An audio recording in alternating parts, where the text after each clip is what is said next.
मराठी गाणी सगळी जुनी आवडतात मला, कारण आई माझी नेहमीच सुधीर फडकेंची खूप मोठी फॅन होती आधीपासूनच. कप सॉन्ग ही माझी पहिली ओळख आहे बऱ्याच लोकांसाठी होती तेव्हा. अजूनही आहे काही लोकांसाठी, अजूनही आहे. आणि तेव्हा लोकांना वाटायचं की मी ऍक्च्युली गायिका आहे.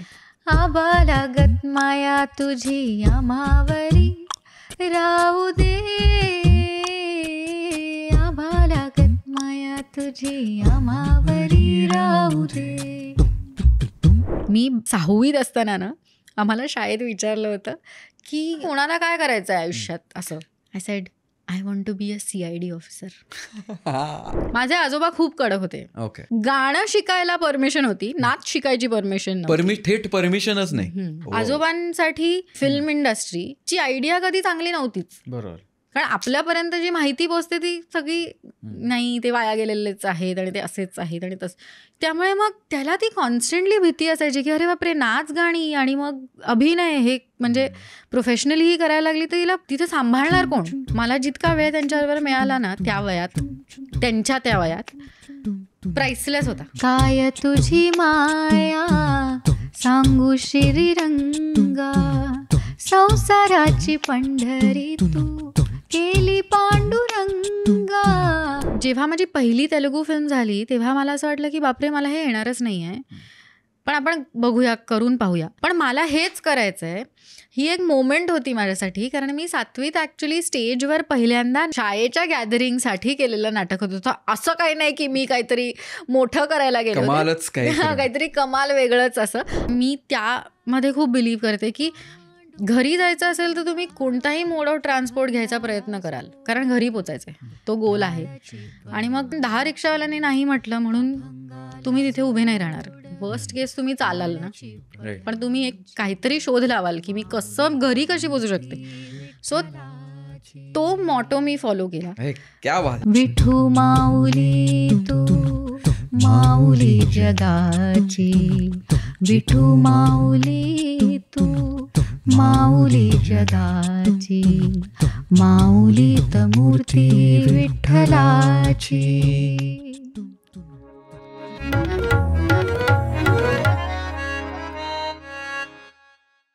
नमस्कार मंडळी, वायफळ गप्पांच्या या नव्या कोऱ्या भागामध्ये मी सुयोग आणि प्राची तुमचं स्वागत करत आहोत. आजच्या भागात आपल्याला भेटायला आलेली आहे आणि आपल्याला गप्पा मारायला आलेली आहे मिथिला पालकर. हा गप्पांचा कार्यक्रम प्रचंड मस्त झालेला आहे. ह्याच्यात आम्ही विविध गोष्टींबद्दल गप्पा मारलेल्या आहेत. ॲडल्टहूडबद्दल गप्पा मारलेल्या आहेत, करिअरबद्दल गप्पा मारलेल्या आहेत, सवयींबद्दल गप्पा मारलेल्या आहेत, गायनाबद्दल गप्पा मारलेल्या आहेत आणि वायफळवर गायन म्हटलं की येतो तो वायफळ जॅम.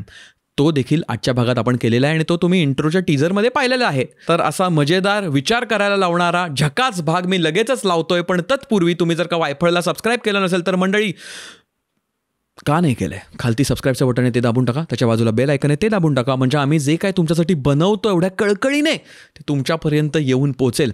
वायफळ स्पेशल सुतार फेणी नावाचा कार्यक्रम का होत नाही आहे असे बरेच मेसेज आल्यानंतर आपण पुन्हा एकदा आपला कार्यक्रम घेऊन आलेलो आहोत. असा कार्यक्रम जिकडे आपण गोष्ट तर ऐकणारच आहोत, पण गप्पा मारणार आहोत, एकत्र गाणार आहोत, एकत्र नाचणार आहोत. हे सगळं जे काही होत असतं, हा कार्यक्रमाचा जर का तुम्हाला भाग व्हायचा असेल तर त्याच्या होऊ घातलेल्या प्रयोगांचे डिटेल्स खालती डिस्क्रिप्शन मध्ये दिलेले तिकडे जा.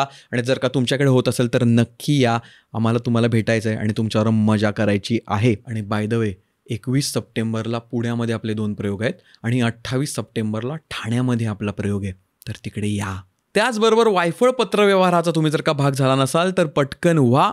अमेझिंग अशा टॉपिक्सवर आपण डिस्कशन पत्रांद्वारे करतोय, तर ते तुमच्यापर्यंत येईल, तुम्हालाही त्याचा भाग होता येईल. त्याचीही डिस्क्रिप्शनमध्ये लिंक दिलेली आहे. आणि जर का आमच्याबरोबर थेट गप्पा मारायच्या असतील, आमच्याबरोबर वर्कशॉप्स करायचे असतील, आमच्याकडून आम्ही जे काही करत असतो इकडे वायफळमध्ये बिहाइंड द सीन, ते जर का ऐकायचं असेल, आम्ही जे जे विषय एक्सप्लोअर करतो ते वाचायचं असेल, तर आपल्या वायफळ क्लब नामक एकदम घनिष्ठ मेंबरशिपचा तुम्ही भाग होऊ शकता. त्याचीही लिंक डिस्क्रिप्शनमध्ये आहे. तिकडे जाऊन तुम्ही आम्हाला जॉईन करू शकता आणि मग आपण डायरेक्ट गप्पा तर मारूच. एवढंच बोलतो आणि सुरुवात करतो आजच्या वायफळ गप्पांच्या कार्यक्रमाची with none other than Mithila Palkar. Let's go. Mithila, Suyog, वायफळवर स्वागत आहे. थँक्यू. कसं वाटतंय? उगाच एक दडपण आल्यासारखं वाटतंय. खूप वर्ष झाले असं वाटतंय मला मी पॉडकास्टवर कुठल्याही जाऊन. आणि इनफॅक्ट मला असं वाटतं की मी इंटरव्ह्यूज असं even though this is more candid than an interview पण you know what I mean. म्हणजे मी बरेच महिने झाले आहेत, बराच काळ गेला आहे मध्ये, मी इंटरव्ह्यूज पण नाही केले आहेत, पॉडकास्टवर पण नाही आले आहे. सो आमचं अहोभाग्य आहे आज तो सोनियाचा दिनू आलेला आहे इकडे आणि आपण चालू केलं. झकास. मराठी गाणी कुठली आवडतात हे आपण मगाशी डिस्कस करतो, म्हटलं तिथूनच घेऊ आपण. मराठी गाणी सगळी जुनी आवडतात मला, कारण मला वाटतं माझी मराठी गाण्यांची ओळखच अर्थातच आई, आजी, आजोबा, बाबांमुळे झाली. आणि आई माझी नेहमीच सुधीर फडकेंची खूप मोठी फॅन होती आधीपासूनच आणि अजूनही आहे. आणि अर्थात मी आजी आजोबांबरोबर राहायला लागले तेव्हा सुद्धा आम्ही जी गाणी ऐकायचो कसेट्सवर वगैरे, ती सगळी तीच गाणी होती. त्यामुळे सगळी जुनी गाणी. आणि गीत रामायण खूपदा आई रोजच म्हणजे सकाळी लावायची आणि त्यात मला खूप मजा यायची, कारण मिथिला त्याच्यामध्ये आहे एका गाण्यामध्ये. सो मग मला असं खूप, चला राघवा चला पहा या जनकाची मिथिला असं ते गाणं आहे, तर मला खूप मजा यायची की ह्या कसेटमध्ये माझं गाणं, माझं नाव आहे वगैरे. फीचर्ड. मी खूप लहान होते ऑल्सो, पण हां, सो ती जुनी गाणी. जबरदस्त. परफेक्ट. आता लहानपणीची परफेक्ट मॉर्निंग कशी असायची, म्हणजे सकाळ असं आठवतं? आता जसं म्हणालीस गीत रामायण चालू आहे आईने लावले वगैरे, तर काय माहोल काय असायचं घरातला?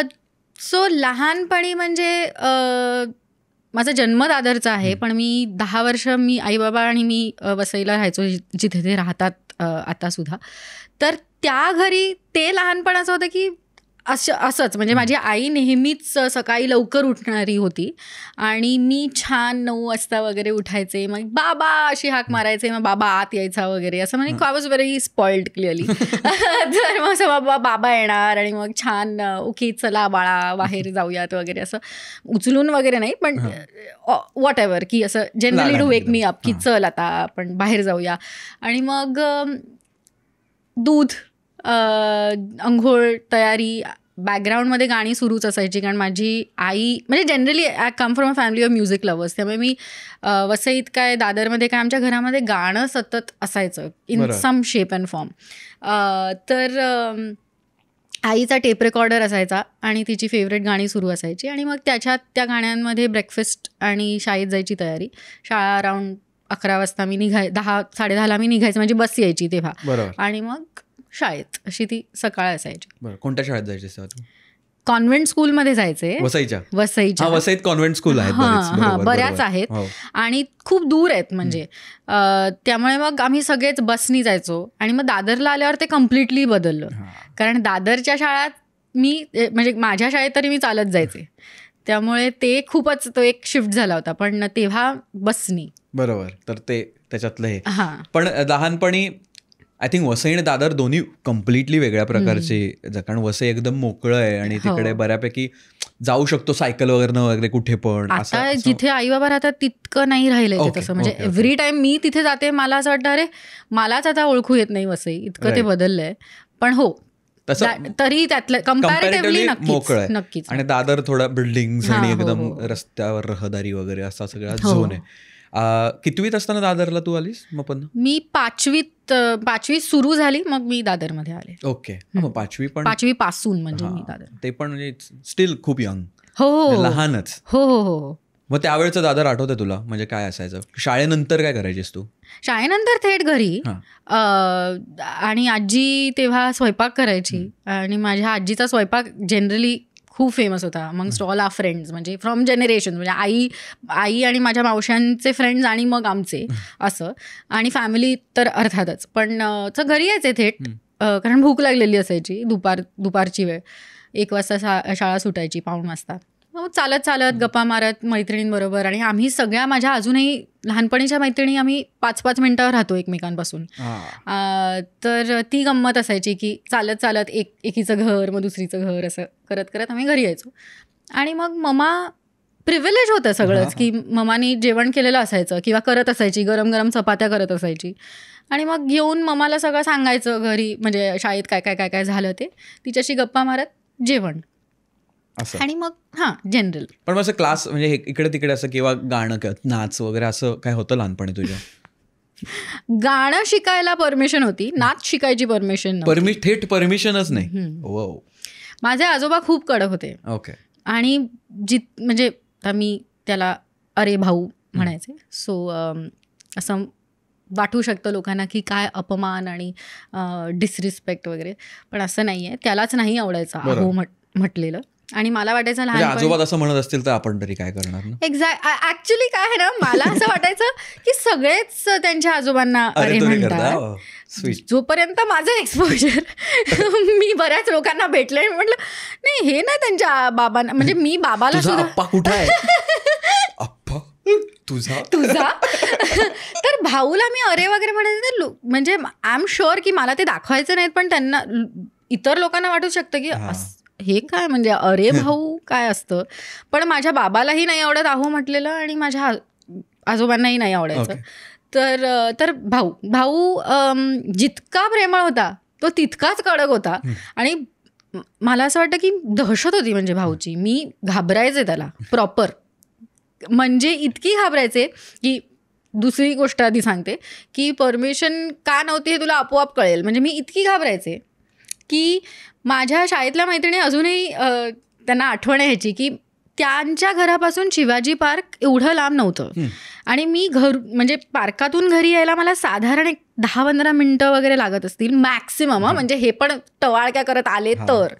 पण नाहीतर मी अगदी स्ट्रेट पार्क टू होम असं केलं तर विदिन 10 मिनिट्स मी घरी पोहोचू शकत होते. आणि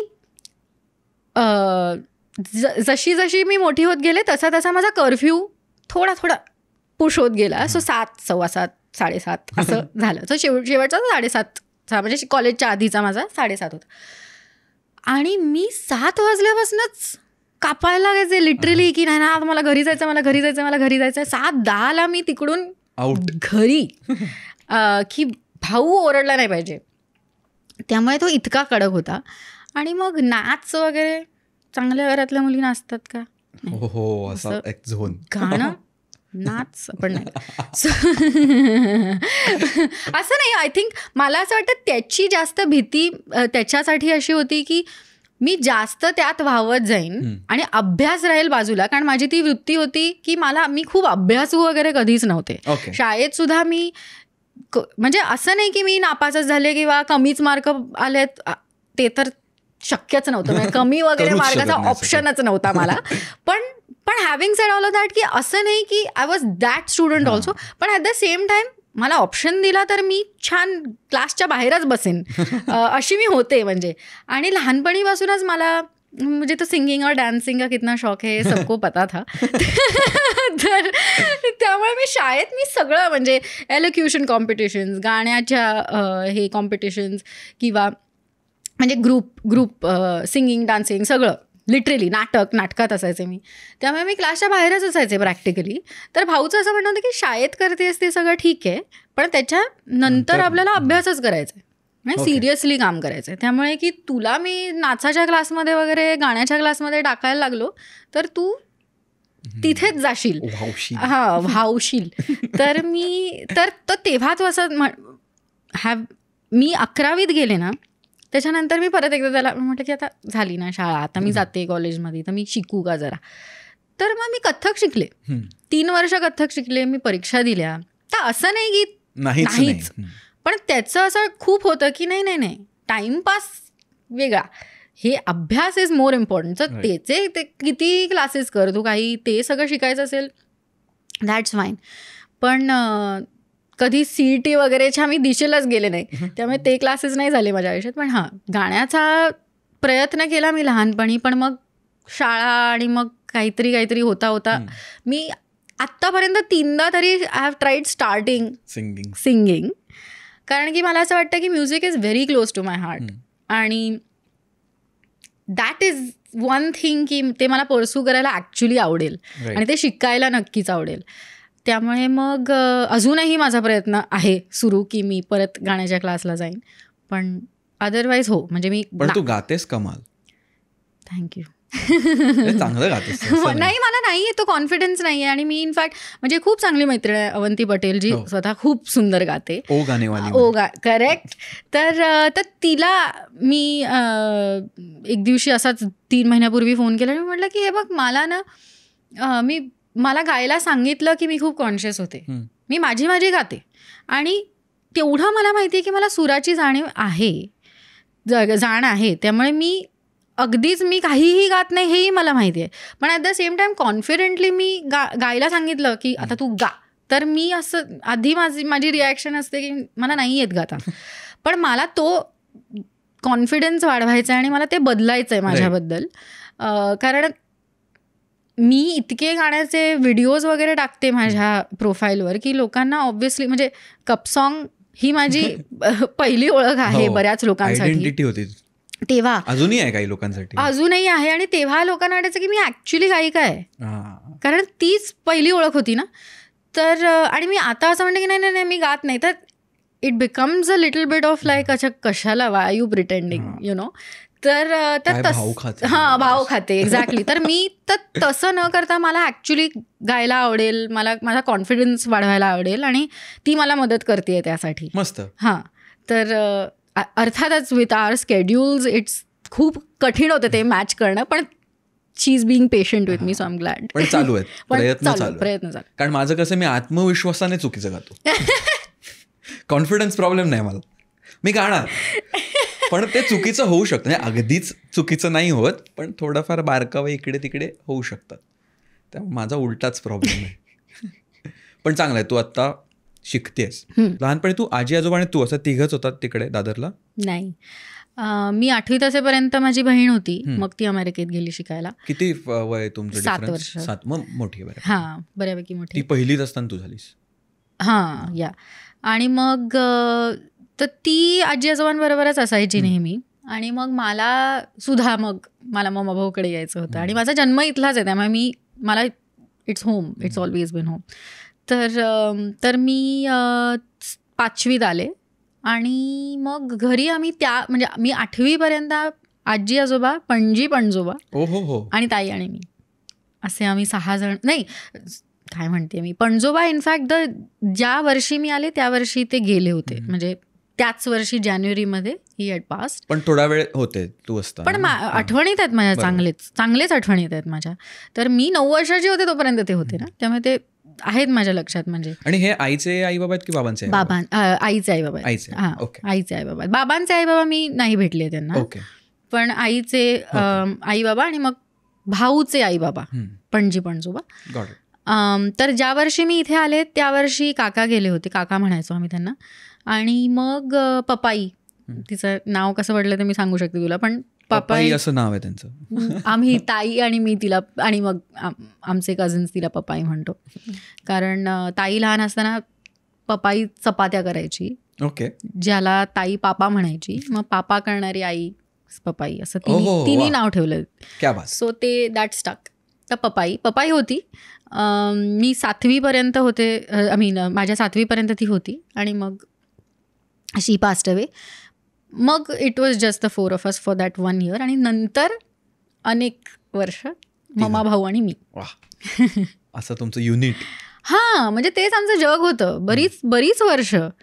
आणि आम्ही असं तिघही असे होतो की भाऊला रिटायर होऊन पण अर्थातच त्यानंतर बरीच वर्ष झाली. आणि मग तो एक ईज आला होता तिघांमध्ये की आम्ही काय एकमेकांच्या आयुष्यामध्ये लुडबुड नाही करायचो, पण ॲज लॉंग ॲज आम्हाला माहिती होतं की हां, या खोलीत मम्मा भाऊ आहेत, या खोलीत मी आहे, आम्ही छान असायचो की हे टी व्ही बघतायत, मी काहीतरी लॅपटॉपवर माझं बघते, आणि मग जेवायचो एकत्र वगैरे. आमचं असं खूप सिम्पल आणि इझी असं लाईफ असायचं तिघांचं. म्हणजे we were just like it was a small world, at least for me. माझं हे तिघांचं आमचं असं एक छोटंसं जग होतं. राईट. असं.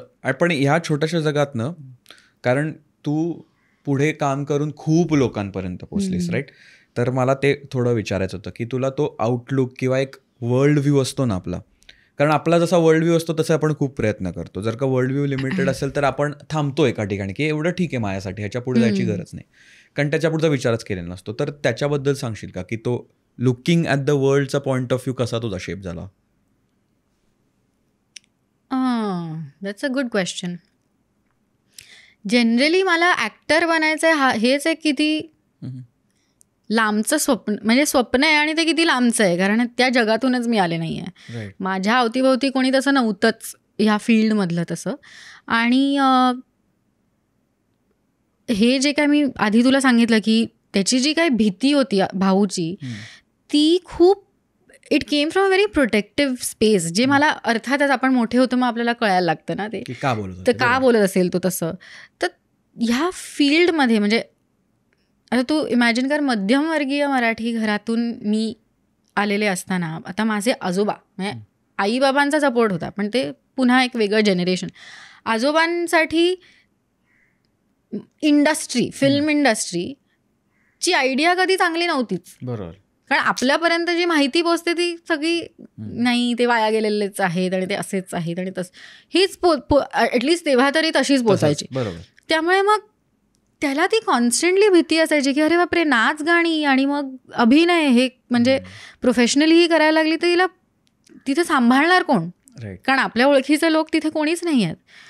हळूहळू त्यांनीच त्याची भीती कशी घालवली मला नाही माहिती, मला खरंच नाही माहिती. मला खूप कौतुक वाटतं त्याचं, कारण की त्याच्या जेनेरेशनसाठी ती ही खूपच एक वेगळी गोष्ट आहे, कंटेम्पररी नाही आहे फील्ड. त्यामुळे वर्ल्ड व्ह्यू मला असं वाटतं की मला एक्सपिरियन्सप्रमाणेच बदलत गेला. माझ्यासाठी हेच मी जिथे होते तिथून त्या स्वप्नापर्यंतचंच अंतर एवढं मोठं होतं की मला असं वाटलं की जोपर्यंत मी त्या पायऱ्या चढत नाही तोपर्यंत मला काहीच कळणार नाही. पण आजी आजोबांनी खूप finally when they gave in fully, मग त्यांनी खूप म्हणजे त्यांचं मला खूप माझ्यासाठी ते महत्त्वाचं होतं त्यांचा सपोर्ट. कारण मलाही करता आलं असतं, मी पण म्हटलं असतं की ठीक आहे ना, मग मी बाहेर राहते आणि माझं करते, पण ते मला नव्हतं करायचं, कारण मला ते माझ्या बाजूला हवे होते दोघंही. तर वर्ल्ड व्ह्यू कसा चेंज झाला तो आपोआपच झाला. मग मी लोकांना भेटत गेले, मग मी त्यांचे विचार ऐकू लागले, मग मी थोडंफार काहीतरी, माझं वाचन खूपच कमी आहे पण त्यातल्या त्यात जे काय इंटरनेट पुस्तकं जे काय, आणि मी मोस्टली शिकले म्हणजे माझं कामही मी शिकले on the job. Okay. So जे काय मी शिकले ते कामं करून शिकले.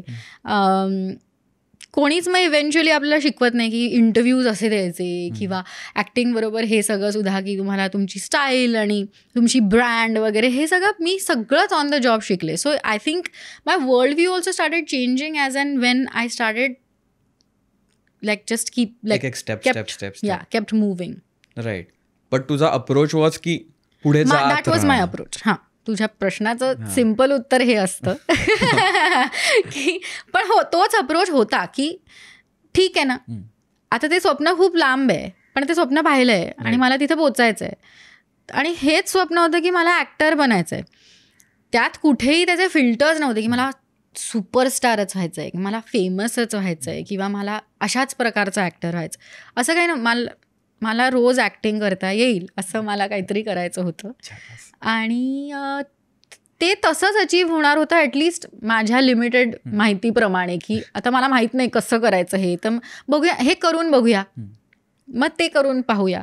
असं करता करताच ते सगळं बदलत गेलं म्हणजे माझ्यासाठी. मग अशी एक पायरी करत करत मजल दर मजल, कारण एवढं काही लाईक आय सेड ना, माहिती पण नव्हती आणि मला तेवढा विचारही नव्हता करायचा त्याबद्दल, कारण की एक्सपिरियन्स ओनली टीचेस यू असं मला वाटतं.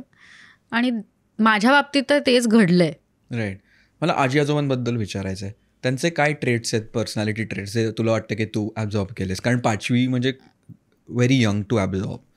तर असं काय वाटतं का की ह्यांच्यातलीही माझ्यात आले लकब किंवा काय म्हणतात एक हॅबिट?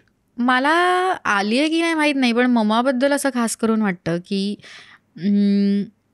खूपच लहान होती जेव्हा तिचं लग्न झालं, 19 वर्षाची होती. आणि ते म्हणतात ना की दटके वो खडी रही वहाँ, right, that's right grammar, right. की कितीतरी प्रॉब्लेम झाले असतील आयुष्यात आणि तुम्ही आता 19 वर्षाचे असताना एका नवीन शहरात जाऊन राहता, एका नवीन फॅमिलीबरोबर राहता, कितीतरी अडचणी तिच्या आयुष्यात आल्या आहेत ज्या मला माहिती आहेत. आणि त्या बाईला तुम्ही कधीही भेटाल तरी ती नेहमी एक छान स्माइलिंग पर्सनॅलिटी अशी ती होती. तर मला असं वाटतं की रेझिलियन्स तिचा अतिशय होता. म्हणजे आणि काही there is no problem that's too big अशी ती होती. काय झालं, हे झालं, it's okay, will figure it out. So in fact आत्ता मी ताईबरोबर होते तर मी ताईशी पण बोलत होते आणि ती म्हणाली की तिचं एक काहीतरी, आय रिमेंबर कामावर एक तिच्या काहीतरी झालं होतं ताईच्या, आणि ती म्हणाली की एक माणूस माझ्याशी खूपच वाईट पद्धतीने बोलला, तर मला खूपच राग आला वगैरे. तर मग म्हणाली काही नाही, पुढच्या वेळेस तो बोलला ना तर पोलाइटली त्याला सांग की हे नाही चालणार. आणि असं म्हणजे ममाचं व्यक्तिमत्व कधी मोठं असं नव्हतं, पण कर्तृत्वाने ती खूपच, म्हणजे I feel like she was a proper matriarch आमच्या घरात. म्हणजे the one person who held us all together, की ती असेल ना, नथिंग कॅन गो रॉंग. तर मला असं वाटतं की बरंच तिच्याकडनं शिकण्यासारखं आहे किंवा तिच्या सवयी घेण्यासारख्या आहेत. ॲक्टिव्हली मला नाही वाटत तिच्या, म्हणजे I wish that I'm even like some percent of my grandmother in terms of her resilience, in terms of her perseverance. मला असं वाटतं की मी जे आत्ता करते ते मला करता आलं कारण थोडासा तो भाग आहे माझ्यामध्ये, किंवा मी शिकायचा प्रयत्न केला आहे. कारण की ह्या फील्डमध्ये दटके राहणं खूप खूप कठीण आहे. म्हणजे महत्त्वाचं तर आहेच, पण कठीण आहे ना, हलू शकतो. कारण सो आय होप सो. तर तो एक, कारण जसं तू म्हणालीस लहानपणीपासून जेव्हा आजी काही झालं तरी म्हणाली की फिगर आउट करता येईल, ती फक्त इनेटली आपलं झालं तरी पण आपण स्वतः जसं म्हणाले एक स्टेप बाय स्टेपचं मग असतं ते त्याच्यातून कदाचित आलंच असणार आहे. हो कदाचित. आणि अननोईंगली होतात ना या गोष्टी, काय आपण विचार करून नाही करत की भाऊ असा होता तर मी कदाचित ही त्याची सवय माझी आहे वगैरे. आत्ताही कदाचित ताईला विचारलंस तर तिच्याकडे याचं उत्तर बेटर असेल फॉर मी आणि माझ्याकडे फॉर हर. पण मला असं कॉन्शियसली माहीत नाही काय मी त्यांच्याकडनं घेतलं आहे तसं, पण they were always my safety nets, always. म्हणजे if I have to fall back they were there असं. आणि जशी म्हणजे कोविड ही वेळ बऱ्याच जण, म्हणजे सगळ्यांसाठीच खूप कठीण काळ होता तो. त्यामुळे मी हे म्हणणं बरोबर नाही आहे, पण मी माझ्या दृष्टिकोनातून सांगते की मला जितका वेळ त्यांच्याबरोबर मिळाला ना त्या वयात, त्या वयात प्राइसलेस होता. कारण मला नाही वाटत त्यानंतर किंवा त्याच्या आधी माझ्याकडे एवढा वेळच होता त्यांच्याबरोबर घालवायला. पण त्यांच्या त्या वयात मला त्यांच्याबरोबर बसता आलं, त्यांच्याबरोबर वेळ घालवता आला. इतर बऱ्याच अडचणी अर्थातच होत्या, पण मला त्या काळातली ती गोष्ट खूप खूप महत्त्वाची वाटली. कारण त्यानंतर 2020 मग 21मध्ये लगेच सेकंड वेव्हसुद्धा आली होती आणि 22मध्ये भाऊ गेला. तर माझ्यासाठी असं झालं की that was a very precious time for me. त्यामुळे मग I am like okay, that is something I take from it, की ओके इट हॅपन्ड. आणि अजिबात तसा ओव्हरऑल चांगला काळ नव्हता, पण ते माझ्यासाठी खूप महत्त्वाचं होतं आणि ते मला मिळालं. आणि दोघांबरोबरही, कारण त्याच्यानंतर काय परत काम सुरू झाल्यानंतर युअर ॲट वर्क. मग मम्माबरोबर तेवढा वेळ नाही मिळायचा मला इव्हेंच्युअली. सो या आय थिंक मला शिकायला तरी आवडेल. आणि थोड्यात मग त्यामधून मी शिकते की मम्मा अशी होती ना की कधीच मला, एकतर मला ती आजारी पडल्याची आठवतच नाही आहे. आत्ता म्हातारपणी अर्थातच, पण मी आणि ताईसुद्धा ह्याबद्दल बोलत होतो की कधी तिला ताप आलेला तिने सांगितलं नाही, कधी तिला असं कधीच तिने सांगितलं, कधी आम्हाला माहितीच नाही, आम्हाला कळायचंच नाही की तिला बरं नाही आहे. तिला काही वाटलं गोळी घ्यायची, कामाला लागायची. सो ते तिच्याकडनं खूप शिकण्यासारखं आहे. म्हणजे अजूनही if I can imbibe even a little bit of that, की एकतर सगळ्यांना जोडून ठेवायचं, एक.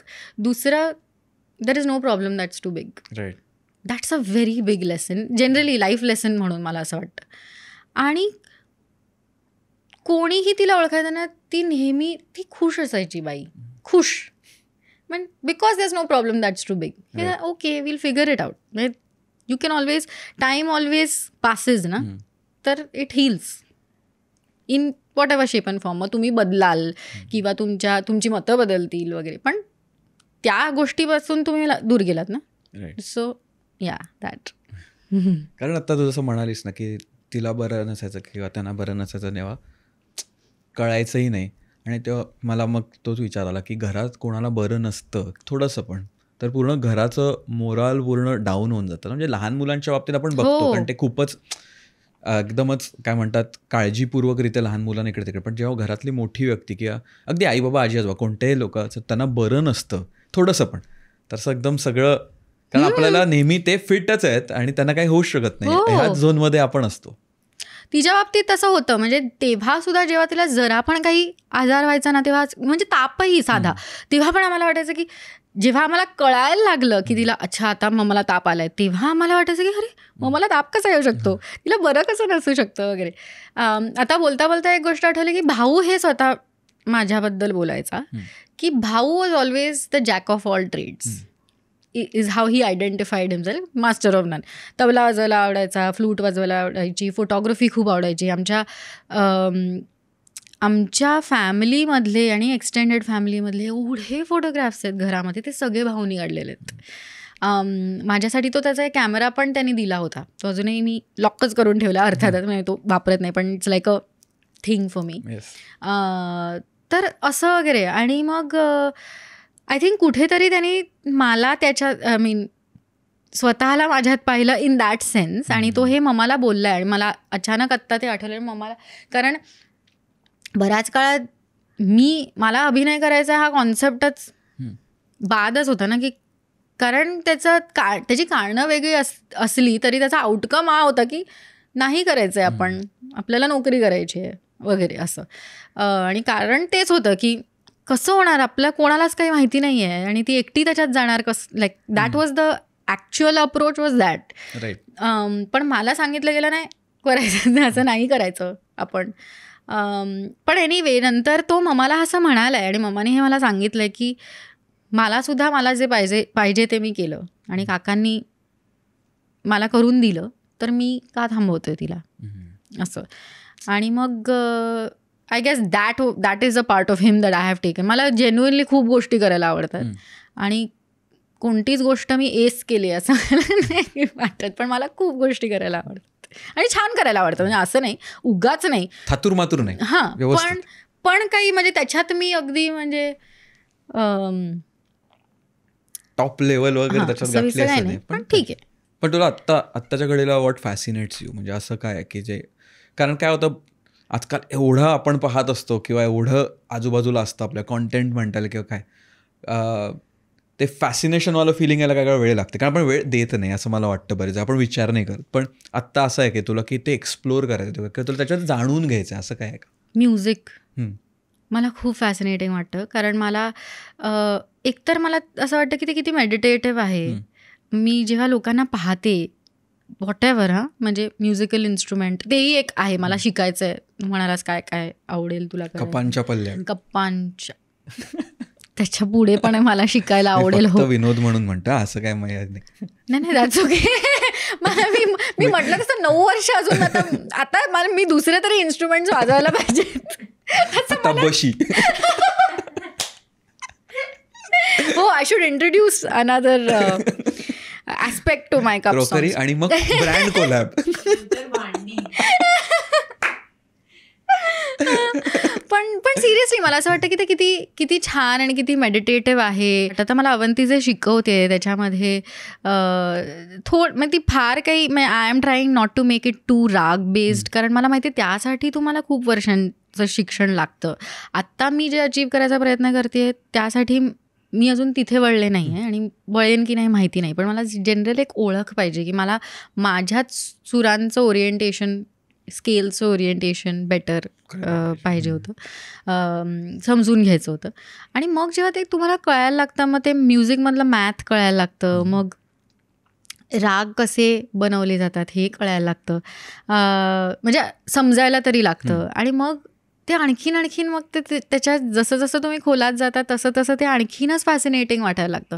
आणि मग आता मी कथक शिकल्यामुळे ती जी जुगलबंदी असते तबलजींची आणि तुमची, आणि ते सगळं खूपच म्हणजे music in every way to me is fascinating. आणि इट इज त्याच्यात जितकं मॅथ आहे ॲक्च्युली ते आपल्याला कळत नाही, पण जेव्हा कळायला लागतं तेव्हा ते खूप फॅसिनेटिंग वाटतं की ते कसं सगळं जुळून कसं येतं हे जेव्हा आपल्याला कळायला लागतं त्यामुळे मला नुसतं एका खोलीत बसायला आवडतं जिथे म्युझिक इज बीइंग क्रिएटेड, किंवा कोणी असं general band has come together आणि ते गातायत किंवा क्रिएटिंग सम म्युझिक. असं मला I would like to be a fly on the wall of all those rooms I think.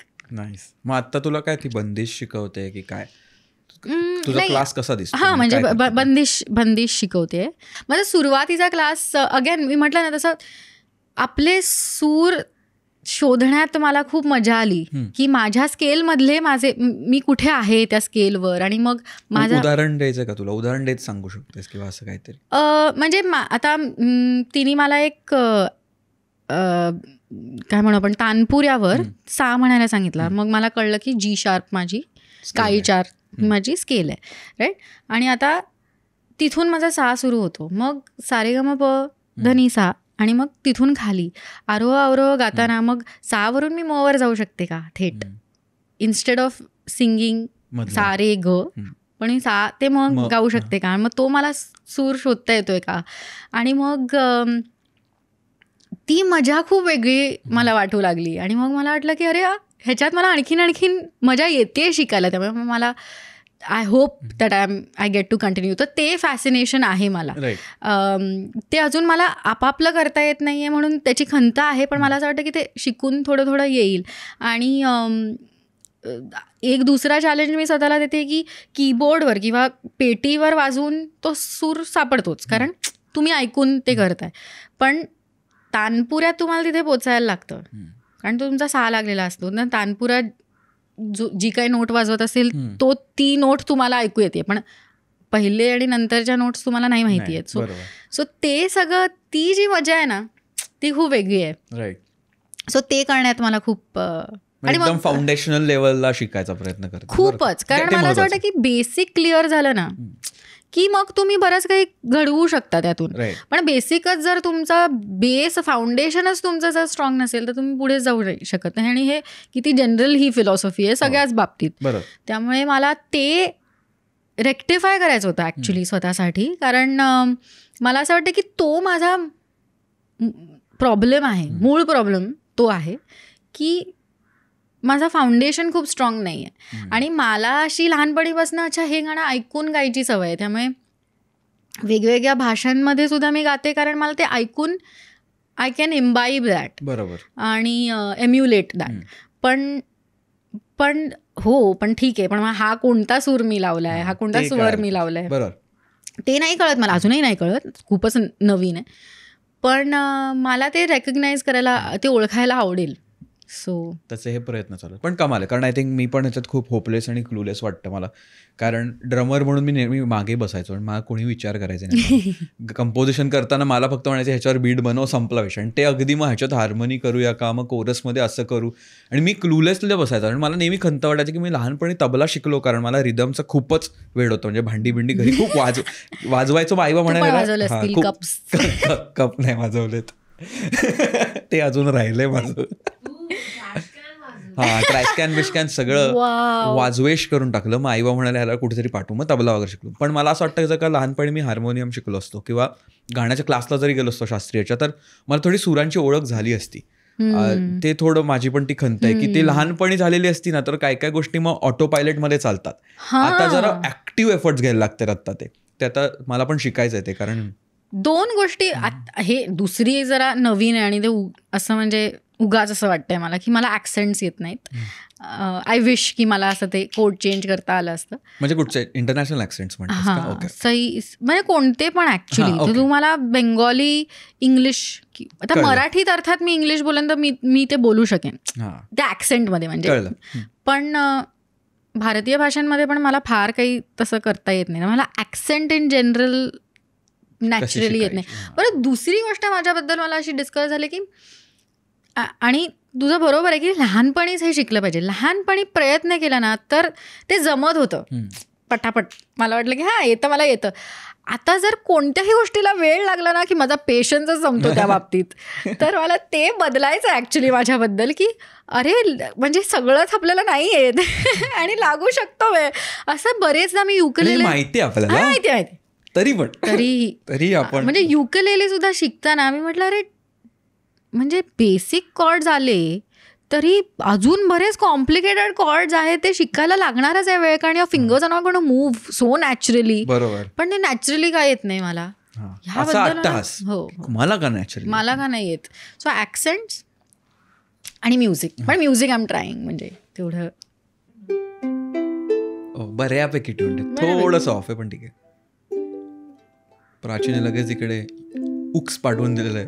Basic chords वाजवले मी बस. ह्याच्या बियॉन्ड मला काही नाही. फक्त इमॅजिनेशन. आणि मग स्ट्रमिंग पॅटर्न्स वगैरे नाही येत यार मला. मग मला खूपच, मग मी असं बेसिक एक असं विस, मग मला असं वाटलं की अरे किती काय काय करतायत लोक, पण मला नाही येते हे. मग मला राग येऊ लागला, मग मी वाजवलंच नाहीये. बराच काळ झालाय. ते मी माझ्या बाबतीत खूप मिस करते की मी ना खूप स्पॉन्टेनियस होते एकेकाळी. मी मगाशी पण म्हणाले तसं की खूप विचार करून आपण वागायला लागलो, आणि ते मला जरा असं बदलायचं आहे. आपला गोल आहे आता तो गोल आहे की ठीक आहे ना, लाईक लहानपण देवा मी तू एकदम संस्कृत लहानपण देवा विसर न व्हावा, असं ते संतांनीच बरोबरच सांगितलं. नाही बरोबर आहे, पण कारण तो इनोसेन्स आपण लूज केला ना की मग मजा जाते. खरंय. हे सगळं एक्सप्लोर करणं चाललंय. आणि सगळं जसं तू आत्ता म्हणायचं तुला ॲक्सेंट शिकायच्यात, पण तू विविध भाषांमध्ये सुद्धा काम केलेलं आहेस. आणि मुळात पहिलं तर मराठीतनं हिंदीत, कारण मराठी असल्यावर हिंदी पण ती वेगळ्या प्रकारची असते, जी म्हणजे पूर्ण आपल्या देशाला जी समजते ती, किंवा बहुतांश देश, पूर्ण नाही म्हणणार मी. तर भाषांचं मग तू कसं काम केलंस? आता तू साऊथमध्ये सुद्धा काम करतेस, तिकडच्या लँग्वेजेसमध्ये. तर मग ते कसं साध्य, म्हणजे त्याच्यातल्या भावना वगैरे कशा पोचतोय आपण? मला खूप मजा येते. मला असं वाटतं की मला ना, मी तेच केलं ना की मला खूपच असं वाटतं की हां हे मला येतंय, आणि मग मला त्याची सवय होते, आणि मग मी वेगळं काही करायचा प्रयत्न करत नाही. आणि मला ते जेव्हापासून जाणवायला लागलं तेव्हापासून मी असं म्हणते की मी स्वतःला अशा एन्व्हायरमेंटमध्ये मला टाकायचं जिथे मला ज्याची सवय नाही आहे, थोडं ते मला चॅलेंजही करते ते एन्व्हायरमेंट, आणि मला अनकम्फर्टेबल करते in a way where I am like I have to face this, म्हणजे I have to solve this problem असं.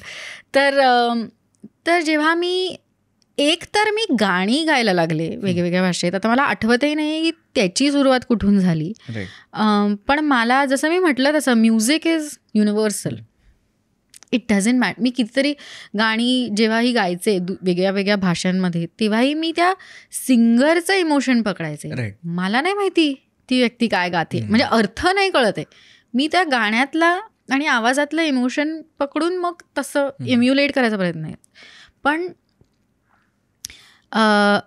अर्थातच अभिनय करण्यात आणि गाण्यात खूप फरक आहे हे मला कळलं.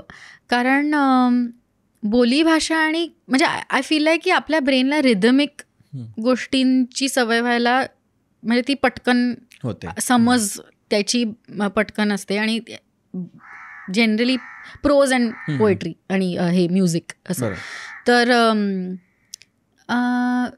त्यामुळे जेव्हा माझी पहिली तेलुगू फिल्म झाली तेव्हा मला असं वाटलं की बापरे मला हे येणारच नाही आहे, पण आपण बघूया, करून पाहूया. आणि मग तेलुगूचा काहीच संबंध नव्हता ग्रोईंग अप, कारण माझे कोणी फ्रेंड्स तसे नव्हते आणि फॅमिलीमध्ये कोणी नव्हतं. तर मी म्हटलं ही कम्प्लिटली नवीच भाषा आहे आपल्यासाठी. But music I am close to, तर मी फोनेटिकली आणि I try to learn it as a metre. म्हणजे माझ्या ज्या लाईन्स आहेत ना त्या मी पाठ करते, अर्थात त्याचा अर्थ समजून घेते, पण त्या लाईन्समधलं कोणी लास्ट मिनिट एक शब्द काढला जरी ना की तुझ्यासाठी सोपं करतोय, तर मला ते नाही जमत. कारण माझ्यासाठी तो metre, like I said, musically माझ्या डोक्यामध्ये ते बसलेलं असतं. तर तुम्ही एखादा शब्द, एखादा सेंटेन्स काढला थिंकिंग की हे तुझ्यासाठी आम्ही सोपं करतोय, तर ते उलट माझ्यासाठी कठीण होतं. सो मी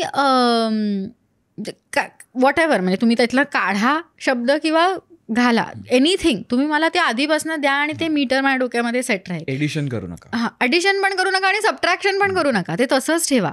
आणि ते नेहमीच करणं पॉसिबल नाही आहे, कारण त्या क्षणी डिरेक्टरला वाटतं किंवा लेखकाला वाटतं की आपण काहीतरी हे बोलून पहा, हां यांनी बेटर होईल वगैरे असं.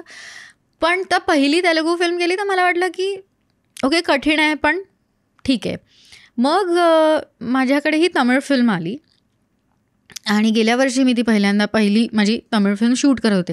आणि तमिळ ॲक्च्युली माझ्या आयुष्यात होतं आधीपासून, कारण आईबाबांकडे जेव्हा मी राहायचे तेव्हा माझी चड्डी बड्डी जी होती ना, शी इज अ टॅम्ब्रॅम. हां, ती तमिळियन आहे. तर मी प्रॅक्टिकली तिच्या घरामध्येच असायचे. आणि मग त्यांच्या टी व्हीवर तिची आजी सिरियल्स बघायची. तर इनफॅक्ट तेव्हा जरा कॉन्टेक्च्युअली मला ते कळायला सुद्धा लागलं होतं. आणि त्यामुळे मला वाटलं एकतर ते माझ्या सख्या मावशीचा नवरा तमिळ आहे, चेन्नईचा आहे. तर तो एक इन्फ्लुएन्स जनरली होता. त्यामुळे मावशी जेव्हाही अमेरिकेहून घरी यायची भाऊकडे, तेव्हा आमच्या घरामध्ये MS सुब्बलक्ष्मीची गाणी लागलेली असायची. तर जनरली एक तो कॉन्टेक्स्ट होता. मी म्हटलं तमिळ जमेलच आपल्याला, का नाही जमणार, एवढी मी गाणी ऐकते तमिळमध्ये, काही एक्सपोजर आहे, गाणी मी गाऊ शकते. असं काही घडलं नाही. खूप कठीण होतं तमिळमध्ये डायलॉग्स बोलणं. आणि म्हणजे मी अक्षरशः म्हणजे ऑलमोस्ट रडले सुद्धा की हे नाही जमत आहे मला वगैरे. पण मग त्याच गोष्टींनी मला पुश केलं की नाही, असं कसं नाही जमत आहे, हे आपल्याला जमवायचं आहे. आता आपण इथे आहोत ना, आता पाण्यात पडलो आहे आपण, आता आपल्याला पोचायचं आहे. तर मी पाठ करते, लिटरली जसं म्हटलं तसं पाठ करते, अर्थात समजून घ्यायचा प्रयत्न करते. फक्त आय थिंक जास्त कठीण गोष्ट ही आहे की चल आपण आपले डायलॉग्स पाठ करून समजून घेऊ शकतो, पण मला समोरच्याचे पण डायलॉग्स म्हणजे पाठ नाही पण ॲटलीस्ट समजून तरी घ्यायला हवे असतात. कारण माझ्या चेहऱ्यावर असं दिसलं नाही पाहिजे की मला माहितीच नाही तू काय बोलतोय माणसा. तर ते जास्त कठीण असतं आय थिंक, म्हणजे माझ्यासाठी तरी.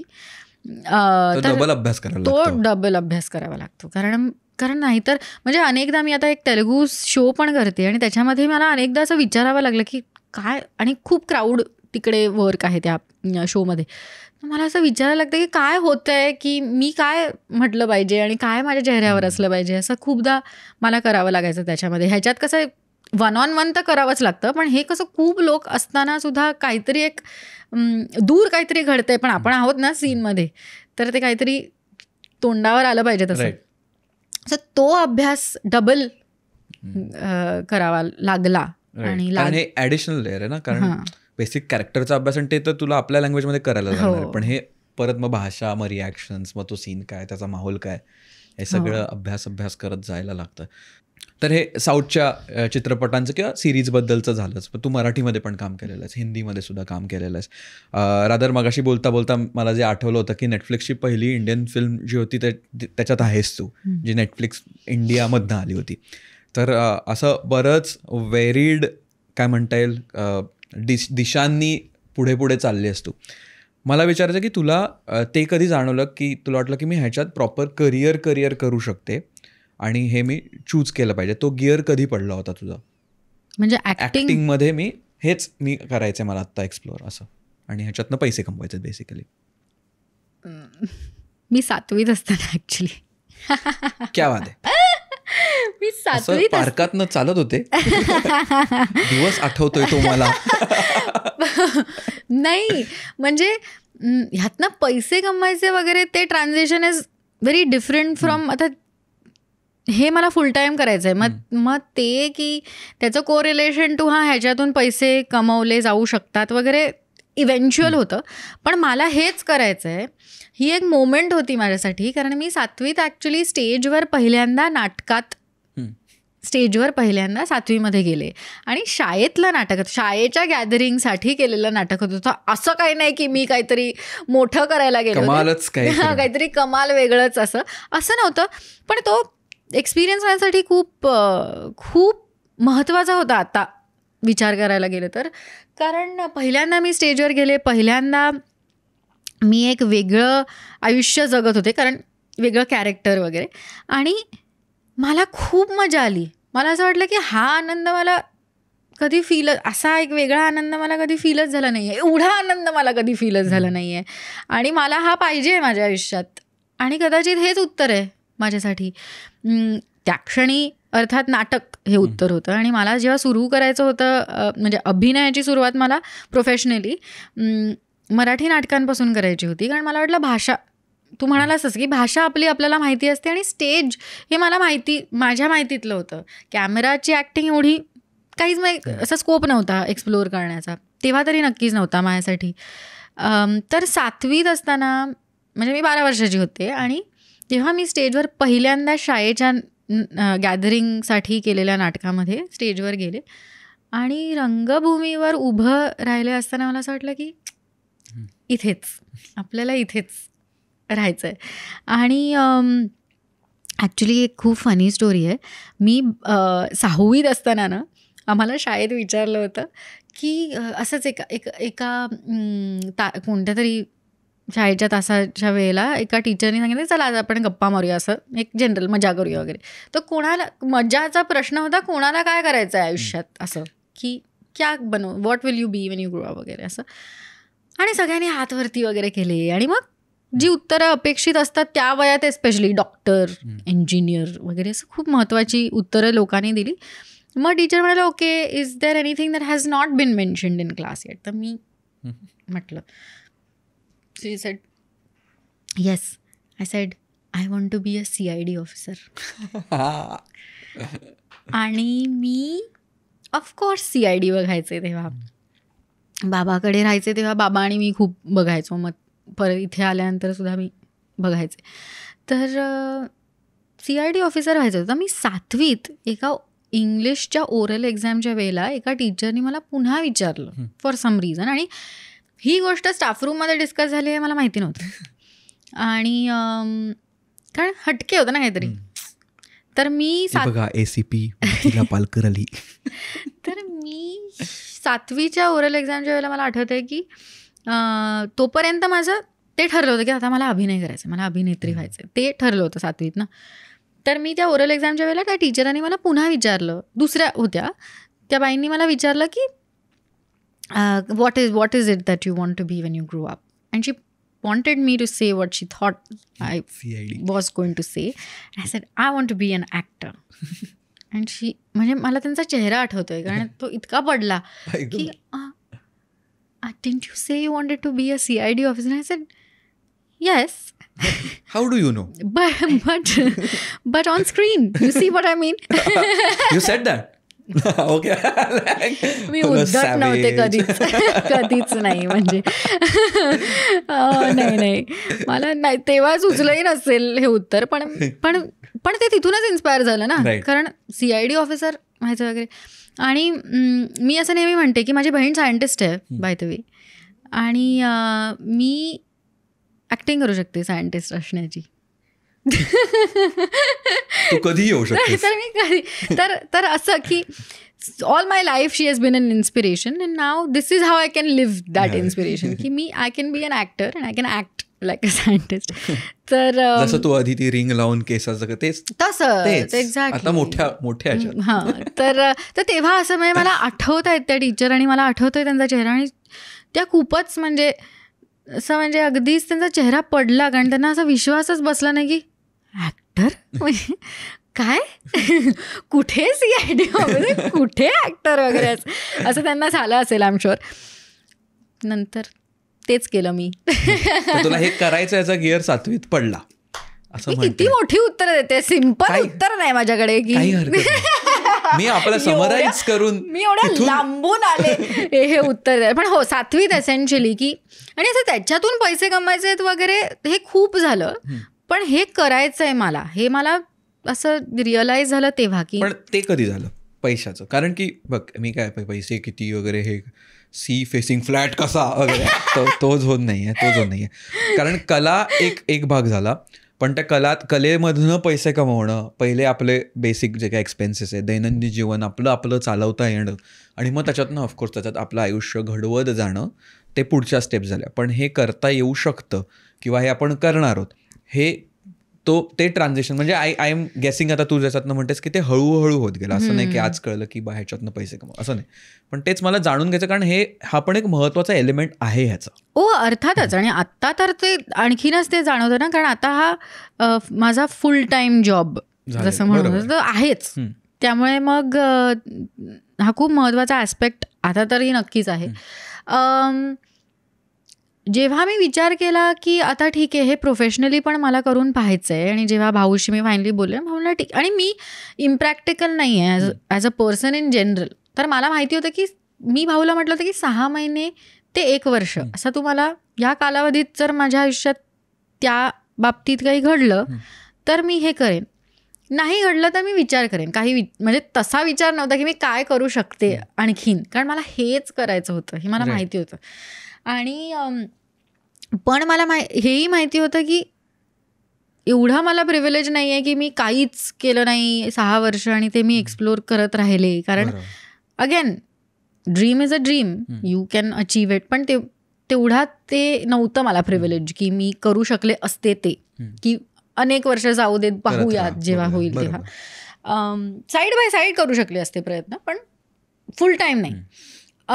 तर तेव्हा मी जेव्हा त्याच्याशी बोलले तर म्हणलं ठीक आहे, करून पहा, व्हॉट्स the harm.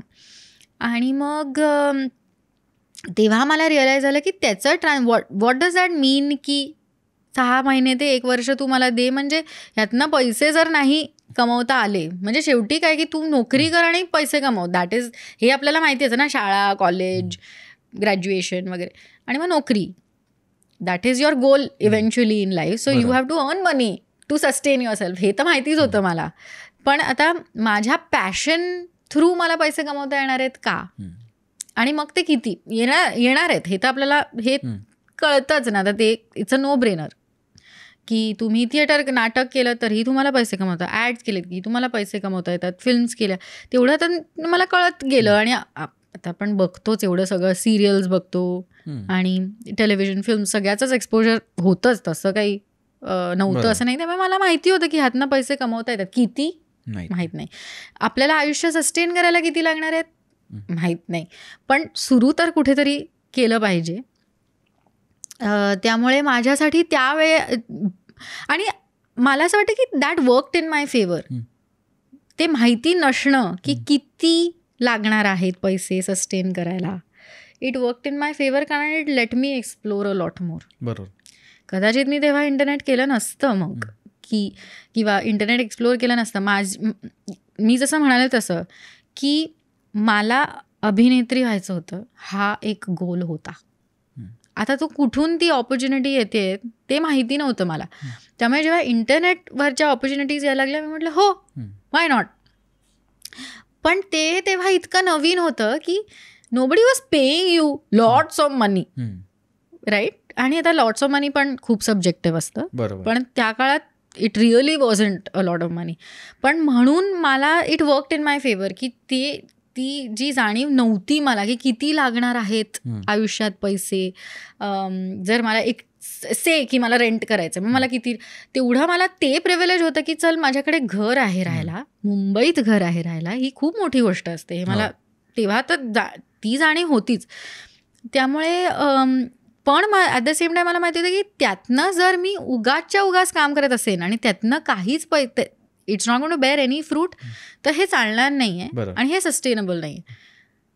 Thankfully I am so grateful की things worked out in that year that I started experimenting. Things started working out. त्याच्या 2 वर्षा आधीपासून मी काइंड ऑफ ऑडिशन्स करत होते, आणि त्या काळात मी खूप ऑडिशन्स केल्या, खूप. म्हणजे मी TV सिरियलसाठी सुद्धा हिंदी, मराठी, सगळ्यासाठी मी मराठीत नाही केल्या ऑडिशन्स TV सिरियलसाठी, पण हिंदीत नक्कीच केल्या.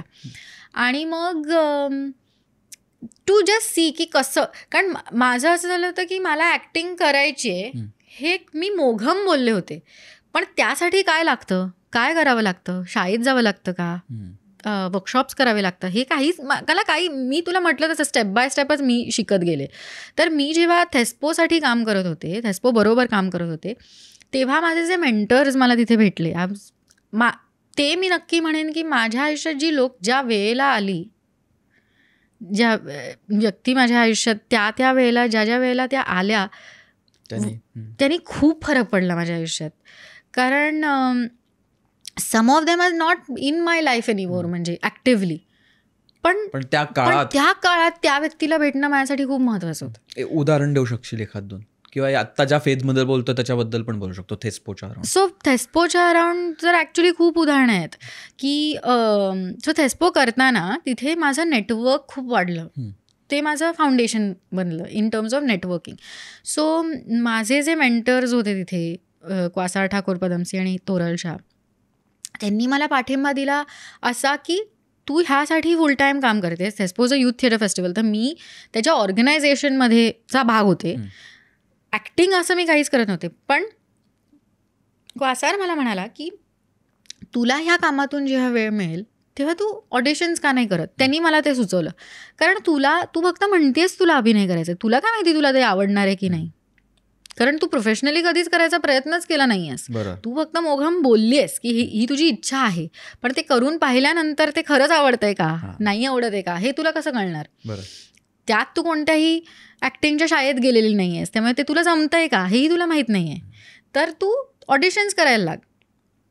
मी ते केलं आणि मग I followed it to the T, की मी एवढा नाही विचार केला की कसल्या ऑडिशन्स आहेत, की हे फक्त फिल्मच्या ऑडिशन्स आहेत का वगैरे वगैरे. ऑडिशन्स पण कशा मिळत गेल्या, कारण थेस्पोमध्ये लोक पार्टिसिपेट करायला लागले, येऊन पाहायला लागले, म्हणजे पाहायला यायचे शोज. ते कास्टिंग डिरेक्टर्स होते किंवा त्यांना कास्टिंग डिरेक्टर्स बनायचं होतं किंवा ते कोणत्या तरी कास्टिंग डिरेक्टर बरोबर काम करत होते. तर अशी माझी या लोकांची ओळख झाली. म्हणजे बरेच लोक आय कॅन नेम ज्यांच्या बरोबर इव्हेंच्युअली मी काम करू लागले. श्वेता त्रिपाठीनी मला, ती तेव्हा असोसिएट कास्टिंग डिरेक्टर होती मुकेश छाबरा यांच्याबरोबर, आणि तिने मला कट्टीपट्टी नावाच्या फिल्मसाठी बोलवलं होतं. तिला मी थेस्पोत भेटले. कास्टिंग बेचे जे फाउंडर्स आहेत अनमोल अभिषेक, त्यांना मी म्हणजे अनमोलला मी थेस्पोत भेटले. आनंद तिवारी जो गर्ल इन द सिटीचा निर्माता आहे, त्याला मी थेस्पोत भेटले मुळे, म्हणजे थेस्पोच्या थ्रू भेटले. ध्रुव सहगलला मी थेस्पोमुळे भेटले. आणि हे सगळे मी जी नावं घेतले, तुम्ही ती कामं पाहिली आहेत आणि तुम्हाला माहिती आहेत त्या कामांबद्दल, म्हणजे त्या शोजबद्दल किंवा फिल्म्सबद्दल. थेस्पो जर माझ्या आयुष्यात झालं नसतं तर ही सगळी लोक मला सगळे लोक मला भेटलेच नसते, किंवा माहीत नाही, कदाचित एक वेगळा रूट मी शोधला असता. पण असं माझ्या आयुष्यात ते घडत गेलं. त्यामुळे right place, right time, right people. So I was very fortunate. मी असं नाही म्हणत आहे मी, आणि अजिबात ते ग्लोरिफाय नाही करत आहे, कारण मला माहिती आहे ते प्रत्येकाच्या बाबतीत नाही होत. पण मी एका टेडेक्समध्ये असं म्हणाले होते, आणि मी त्यामध्ये खूप बिलीव्ह करते की घरी जायचं असेल तर तुम्ही कोणताही मोड ऑफ ट्रान्सपोर्ट घ्यायचा प्रयत्न कराल, कारण घरी पोचायचं आहे, तो गोल आहे. आणि मग 10 रिक्षावाल्यांनी नाही म्हटलं म्हणून तुम्ही तिथे उभे नाही राहणार. वर्स्ट केस तुम्ही चालाल ना, पण तुम्ही एक काहीतरी शोध लावाल की मी घरी कशी पोचू शकते. सो तो मॉटो मी फॉलो केला. काय थॉट आहे. तर रिक्षा नाही मिळाली मग घरीच जाणार नाही का आपण, जाणारच ना काही ना काहीतरी. पण ते मी स्वतःसाठी त्याच्यासाठी पण एक टाईमलाईन दिली होती, कारण मी भाऊला प्रॉमिस केलं होतं की मी एवढं प्रेशर माझ्या बाबावर नाही टाकणार आहे की मी कामच नाही करणार, मग बघू जेव्हा घडेल तेव्हा, असं माझं काहीच नव्हतं. एवढे अनरिअलिस्टिक, जरी हे ड्रीम अनरिअलिस्टिक होतं तरी माझे I guess my process to reach there was not. म्हणजे मला माहिती होतं की हे 1 वर्ष माझ्यासाठी खूप महत्त्वाचं आहे, आणि ह्या 1 वर्षात जर नाही काही घडलं तर I have to back off, I have to find another way. आणि मी शब्द दिला होता. आणि भाऊ माझ्या आयुष्यात खूप महत्त्वाची व्यक्ती आहे, त्यामुळे मला त्याला कधी, इट वॉज ऑलवेज अबाउट, म्हणजे I want him to be proud of me, हे मला माहिती होतं. तर तो पण एक वेगळा गोल होता की चल, म्हणजे I don't want to do something की ज्यानी त्याला वाईट वाटेल किंवा त्याला अभिमान नाही वाटणार माझा. तर ते मला माहिती होतं. त्यामुळे मी म्हटलं की ठीक आहे, ह्या 1 वर्षात माझ्याच्याने जितका प्रयत्न होईल तितका मी करेन. मग I will take up any opportunity as an actor that I will get, and I will make the most of it. माझं नशीब त्यावेळेला हेही चांगलं होतं की इंटरनेट जस्ट सुरू होत होतं in the space that it is at right now. त्यामुळे वेब सिरीज, वेब शोज हा कॉन्सेप्ट खूप नवीन होता, करत होते लोक, पण इतका पॉप्युलर झाला नव्हता. त्यामुळे ती एक दुसरी गोष्ट मी नेहमी म्हणते की I got to ride the wave as it was rising त्यावेळेला. तर आमच्यासाठी खूप नवीन होतं, आणि त्यामुळे ती भीती नव्हती की कसं होईल, काय होईल, कारण कोणालाच माहीत नव्हतं कसं होईल आणि काय होईल. सगळेच एक्सपेरिमेंट करत होते. त्यामुळे मजा आली त्या वेळेला ते करायला, आणि मग the rest is history I guess. Yes झकास. कारण की तेच जसं तू आत्ता ते रिक्षाचं तर उदाहरण दिलंच, घरी पोचायचं कमाल आहे. म्हणजे मी तर आता ते मी किक बसली मला काय काय एक्झाम्पल आहे. बाप मेटाफर वापरला. आणि ऑफकोर्स लोक भेटणं आणि मग त्याच्यात करत जाणं बरेचदा आपल्याला म्हणजे ऑफकोर्स लोक भेटतात आणि मग राईट टाईम राईट प्लेस ते सगळं होतंच.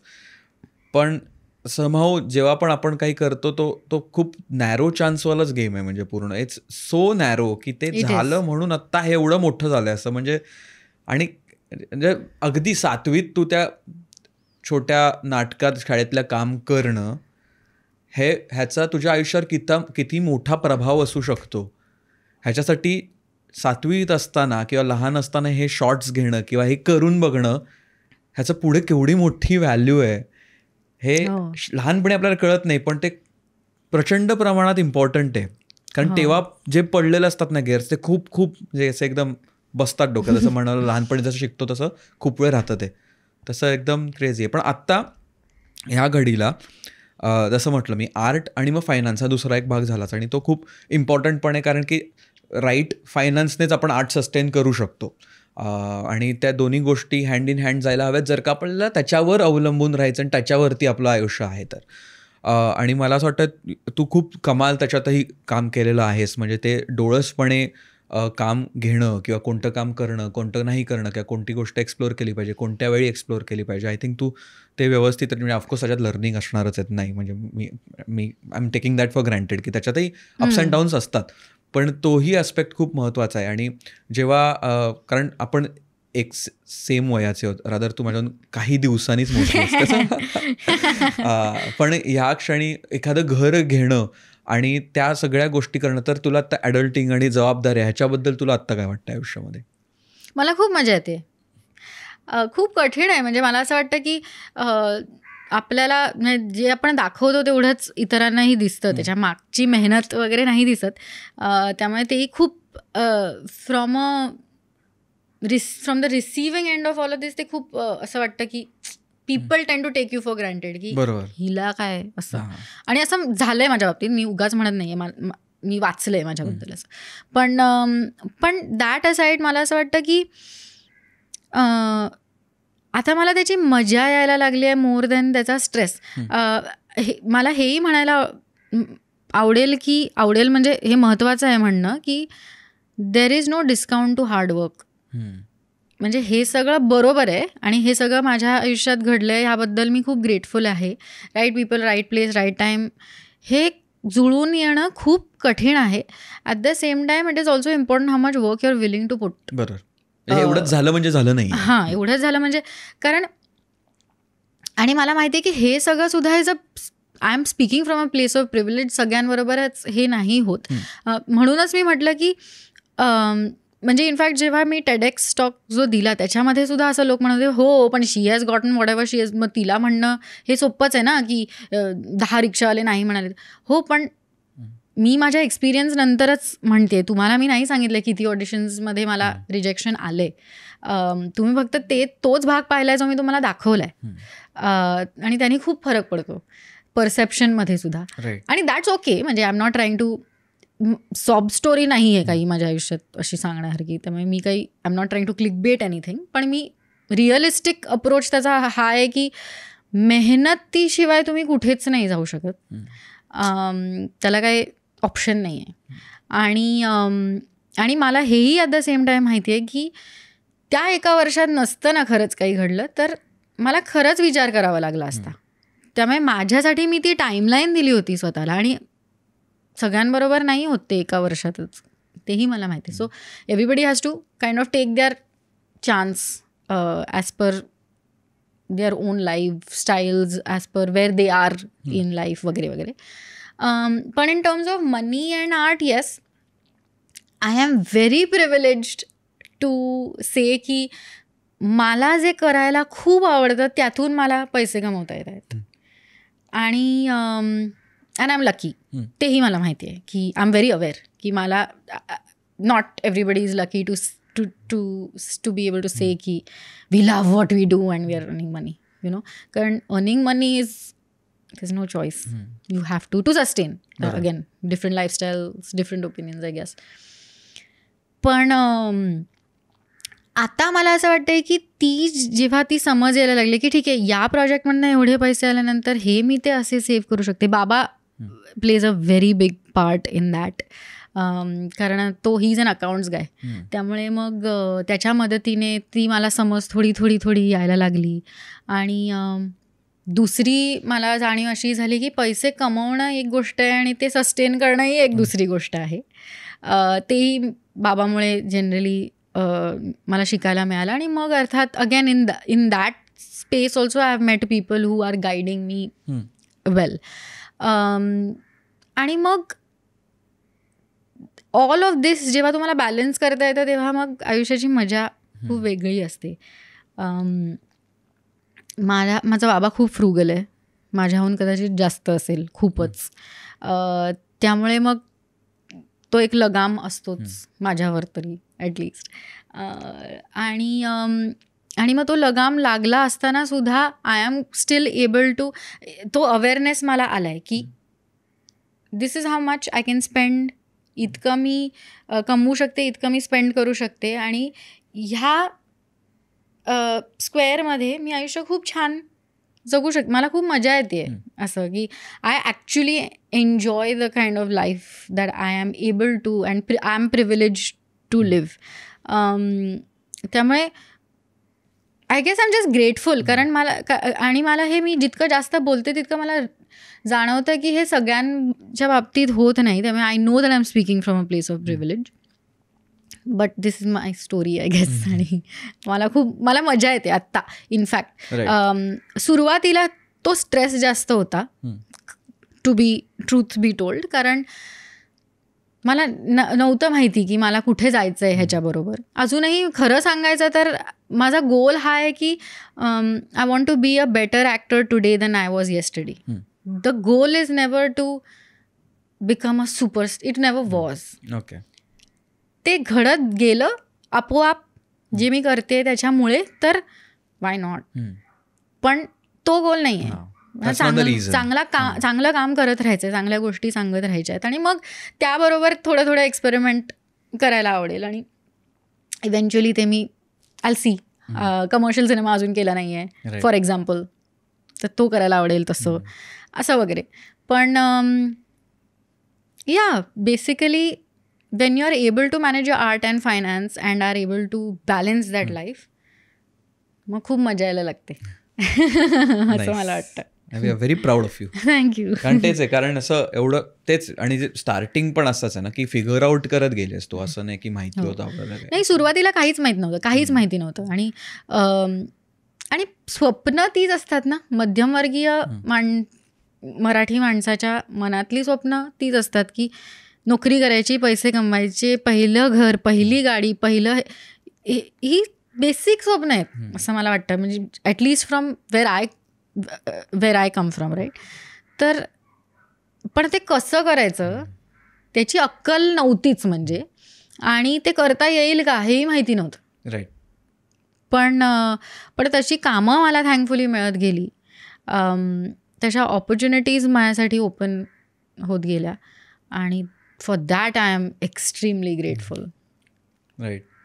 तुझा म्हणजे आता हा प्रश्न मी इथून विचारतोय, म्हणजे द स्टँड पॉईंट आहे, कारण की हे सगळं चालू असताना बऱ्याच गोष्टी आपल्या आता आपलं स्केड्युलिंगच it's all over the place. म्हणजे हा प्रोजेक्ट चाललाय, तो प्रोजेक्ट चाललाय, परत मग सोशल मीडियाच्या काही रिक्वायरमेंट्स असतात, आपला प्रोजेक्ट येत असेल तर मग त्याच्या प्रमोशनच्या रिक्वायरमेंट्स असतात, असं बरंच काय काय चालू असतं. आणि आजूबाजूला खूप गदारोळ असतो, इवन सेटवर असताना बरंच काय काय चालू असतं. ह्या सगळ्यातनं स्वतःला शांत ठेवण्यासाठी तू काय करतेस? गाणी ऐकते कंटिन्युअसली. कोणत्या प्रकारची गाणी ऐकतेस? असं काही नाही. माझा दिवस, आणि ते काही असू शकतं. म्हणजे माझ्या डोक्यात काहीतरी एक गाणं झालं असतं किंवा बॅकग्राऊंडमध्ये मी काहीतरी लावून ठेवलेलं असतं, त्याच्याकडे माझं लक्षही नसेल. शांत व्हायला तेवढंच करते, झोपते वेळ मिळाला की, आणि गाणी ऐकते.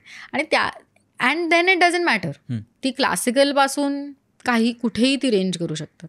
पण जर का असंच इमोशनली जर का आपण स्ट्रेनियस डे असेल, म्हणजे अगदीच फक्त कामामुळेच नाही, पण काय काळ कन्फ्युजन्स असतात, बरंच काय काय असतं, काय काळ we are not able to pick, की मला माहीत नाही की मी हे करू की मी ते करू, किंवा असं काहीतरी स्ट्रेन असतो, तेव्हा मग तो स्ट्रेन ऑफकोर्स गाणी म्हणून तो सूद डाऊन करू शकतो, पण शांत करू शकतो. पण जर का आपल्याला त्याच्यातनं उत्तर काढायचं असेल किंवा एक काय म्हणता येईल सोल्युशन काढायचं असेल, तर त्याच्यासाठी तू काय करतेस का? किंवा रिफ्लेक्ट व्हायला जर्नलिंग मी डायरेक्ट म्हणणार नाही तेच करतेस का, पण असं काही असतं तुझ्या आयुष्यात की तू फिगर आउट करतेस जाता जाता काय काय होतं तसं? जाता जाता करते. माझ्या बाबतीत माहीत नाही लोकांना माहिती आहे की नाही, किंवा मी कदाचित ती बाजू कधी दाखवत नाही. मी खूप किओटिक आहे. ओके. आणि मी खूप अँग्शियस आहे. आणि मी अतिशय ओव्हर थिंक करते. नाही कदाचित माझी ही बाजू फार मी पब्लिकली दाखवत नाही, कारण ती माझी खूप प्रायव्हेट बाजू आहे. माझ्या खूप जवळच्या फ्रेंड्सना हे माहिती आहे, पण अर्थातच, आणि घरातल्यांना माहिती आहे. पण मी I go into a shell. असं नाही मी शट ऑफ नाही करत, पण मग मी माझ्या जगात असते. आणि मध्ये नाही माझ्या ओव्हर थिंकिंगमध्ये मी कदाचित ओव्हर इंडल्ज करते कधीतरी, किंवा मग मी आय लेट इट पास. कारण तेही आता कळलेलं आहे की नुसतंच त्याच्याबद्दल ओव्हर थिंक किंवा अँग्शियस बनून त्याचं सोल्युशन नाही निघत. त्यामुळे मला नाही वाटत, आत्ता तू विचारतोयस पण मी विचारही करते त्याच्या उत्तराचा, पण मी काहीतरी असं स्पेसिफिकली करते असं नाही वाटत मला. प्रत्येक मोमेंट, त्या प्रकारच्या मोमेंटला प्रत्येक वेळेला एक डिफरंट कदाचित अप्रोच असतो माझा. पण असं काही स्पेसिफिकली मी नाही करत. I am generally I like to live through chaos. मला असं वाटतं की सगळं खूप शांत झालं माझ्या आयुष्यात, तर मला असं वाटतं असं काहीतरी चुकतंय का आपलं, काहीतरी कुछ तो गलत हो रहा है. नाही तशी नाही आहे मी.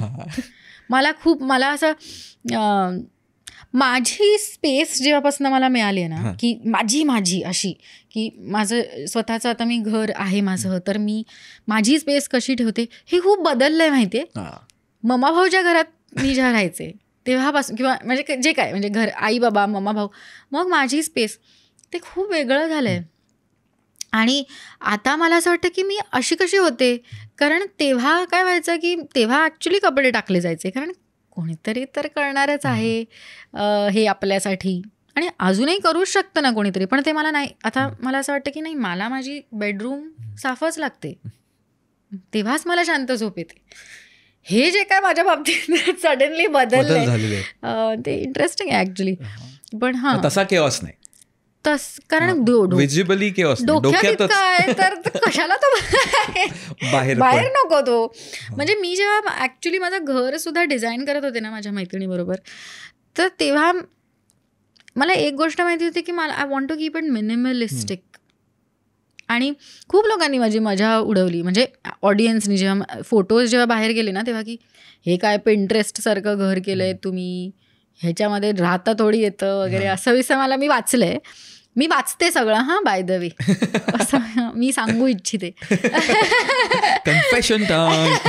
पण मला ते तसं करायचं होतं, कारण मला असं वाटतं की जितका आपल्या म्हणजे समोर जितका केओस असतो ना, त्यांनी आणखीनच डोक्याचं भजं होतं. मग आता चिडचिड काय कळत त्याच्यामुळे होते.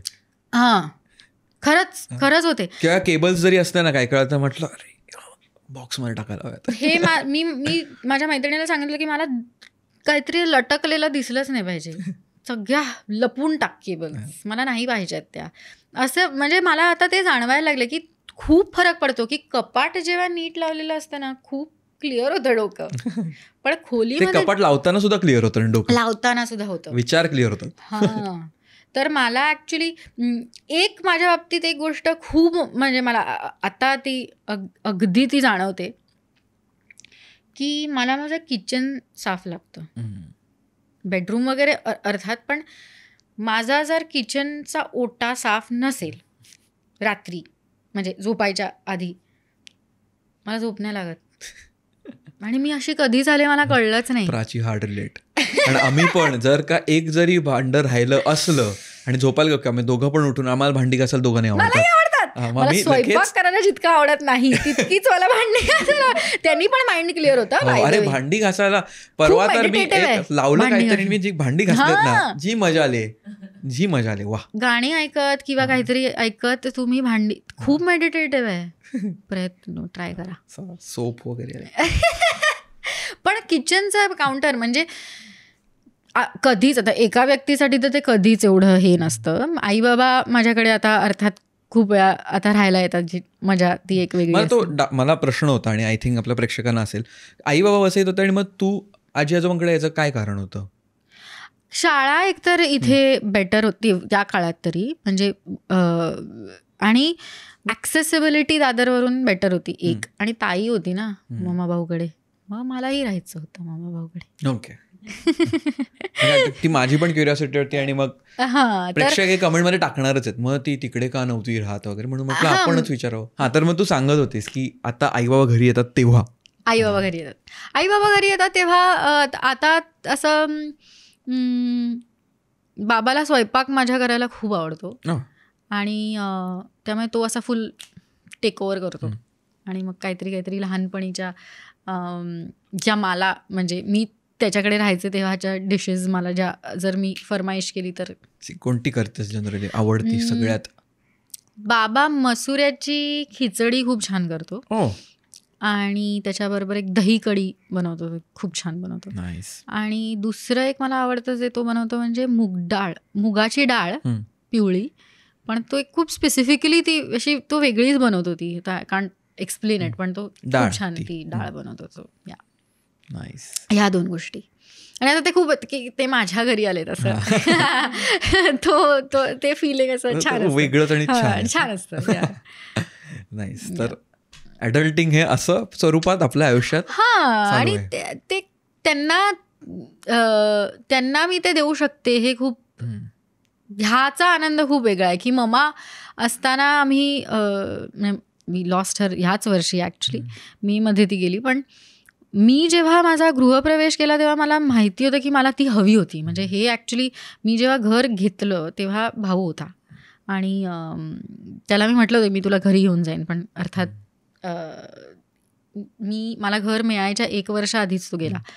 आणि मग तिला असं तिला खूप अभिमान होता त्याचा की तू घर घेतलंस नवीन असं. तर तिला ते पाहायचंच होतं येऊन. आणि तोपर्यंत म्हणजे मामा खूप चालायची नाही शेवटी. तर तिला आम्ही घेऊन आलो होतो आणि ती होती माझ्या गृहप्रवेशाला आणि ती राहिली. ते 1 रात्र तुम्ही ज्या दिवशी तुम्ही पूजा करता राहायचं असतं, सो ती राहिली माझ्याबरोबर. So that was very nice आणि खूप wholesome. It's like coming a full circle.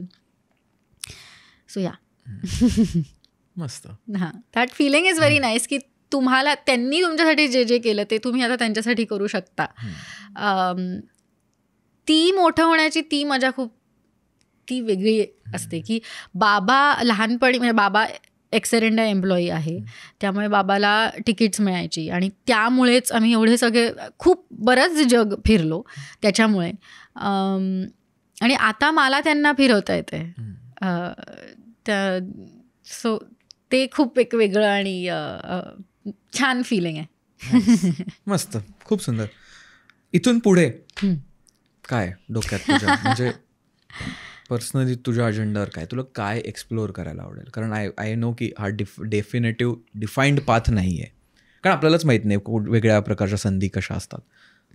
As a person, individually, व्यक्तिगत रूपाने, मराठी व्यक्तिगत पातळीवर तुला काय वाटतंय, तुला कुठे काय करायचं आहे?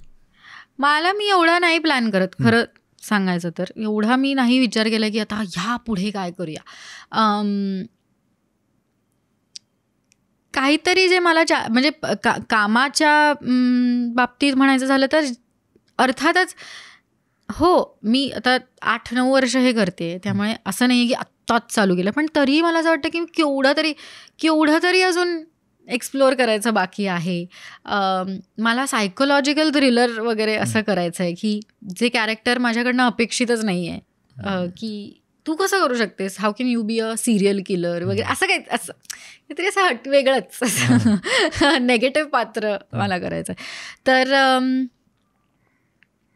तर मग असं काहीतरी वेगळं, काहीतरी जे मला कॉन्स्टंटली चॅलेंज करत राहील. कारण मी मगाशी म्हटल्याप्रमाणे की मला जर एका गोष्टीची सवय झाली ना की मला खूप त्याच्यात, आणि I guess it's a very human thing to do, की कम्प्लेसन्सी खूप पटकन येते मला. की मला हे माहिती ना, रॉमकॉम जॉनर मला येतो, मग मला हेच म्हणजे हे सोपं आहे किंवा याहून मला काही येणारच नाही वेगळं, तर मी असंच करेन. तर वेगवेगळ्या भाषांमध्ये काम करायची संधी मिळाल्यानंतर मला तो चॅलेंज फुलफिल करायची संधी मिळते त्या निमित्ताने. त्यामुळे मग आय गेस मल्याळम सिनेमा करायला आवडेल, कारण सगळ्यात कठीण भाषा मला असं वाटतं मल्याळम आहे. तर असं काहीतरी वेगळं करायला खूप आवडेल. अजून मराठी सिनेमा करायला आवडेल, अजून मी केलेलं नाही आहे मुरांब्यानंतर. सो हू नोज.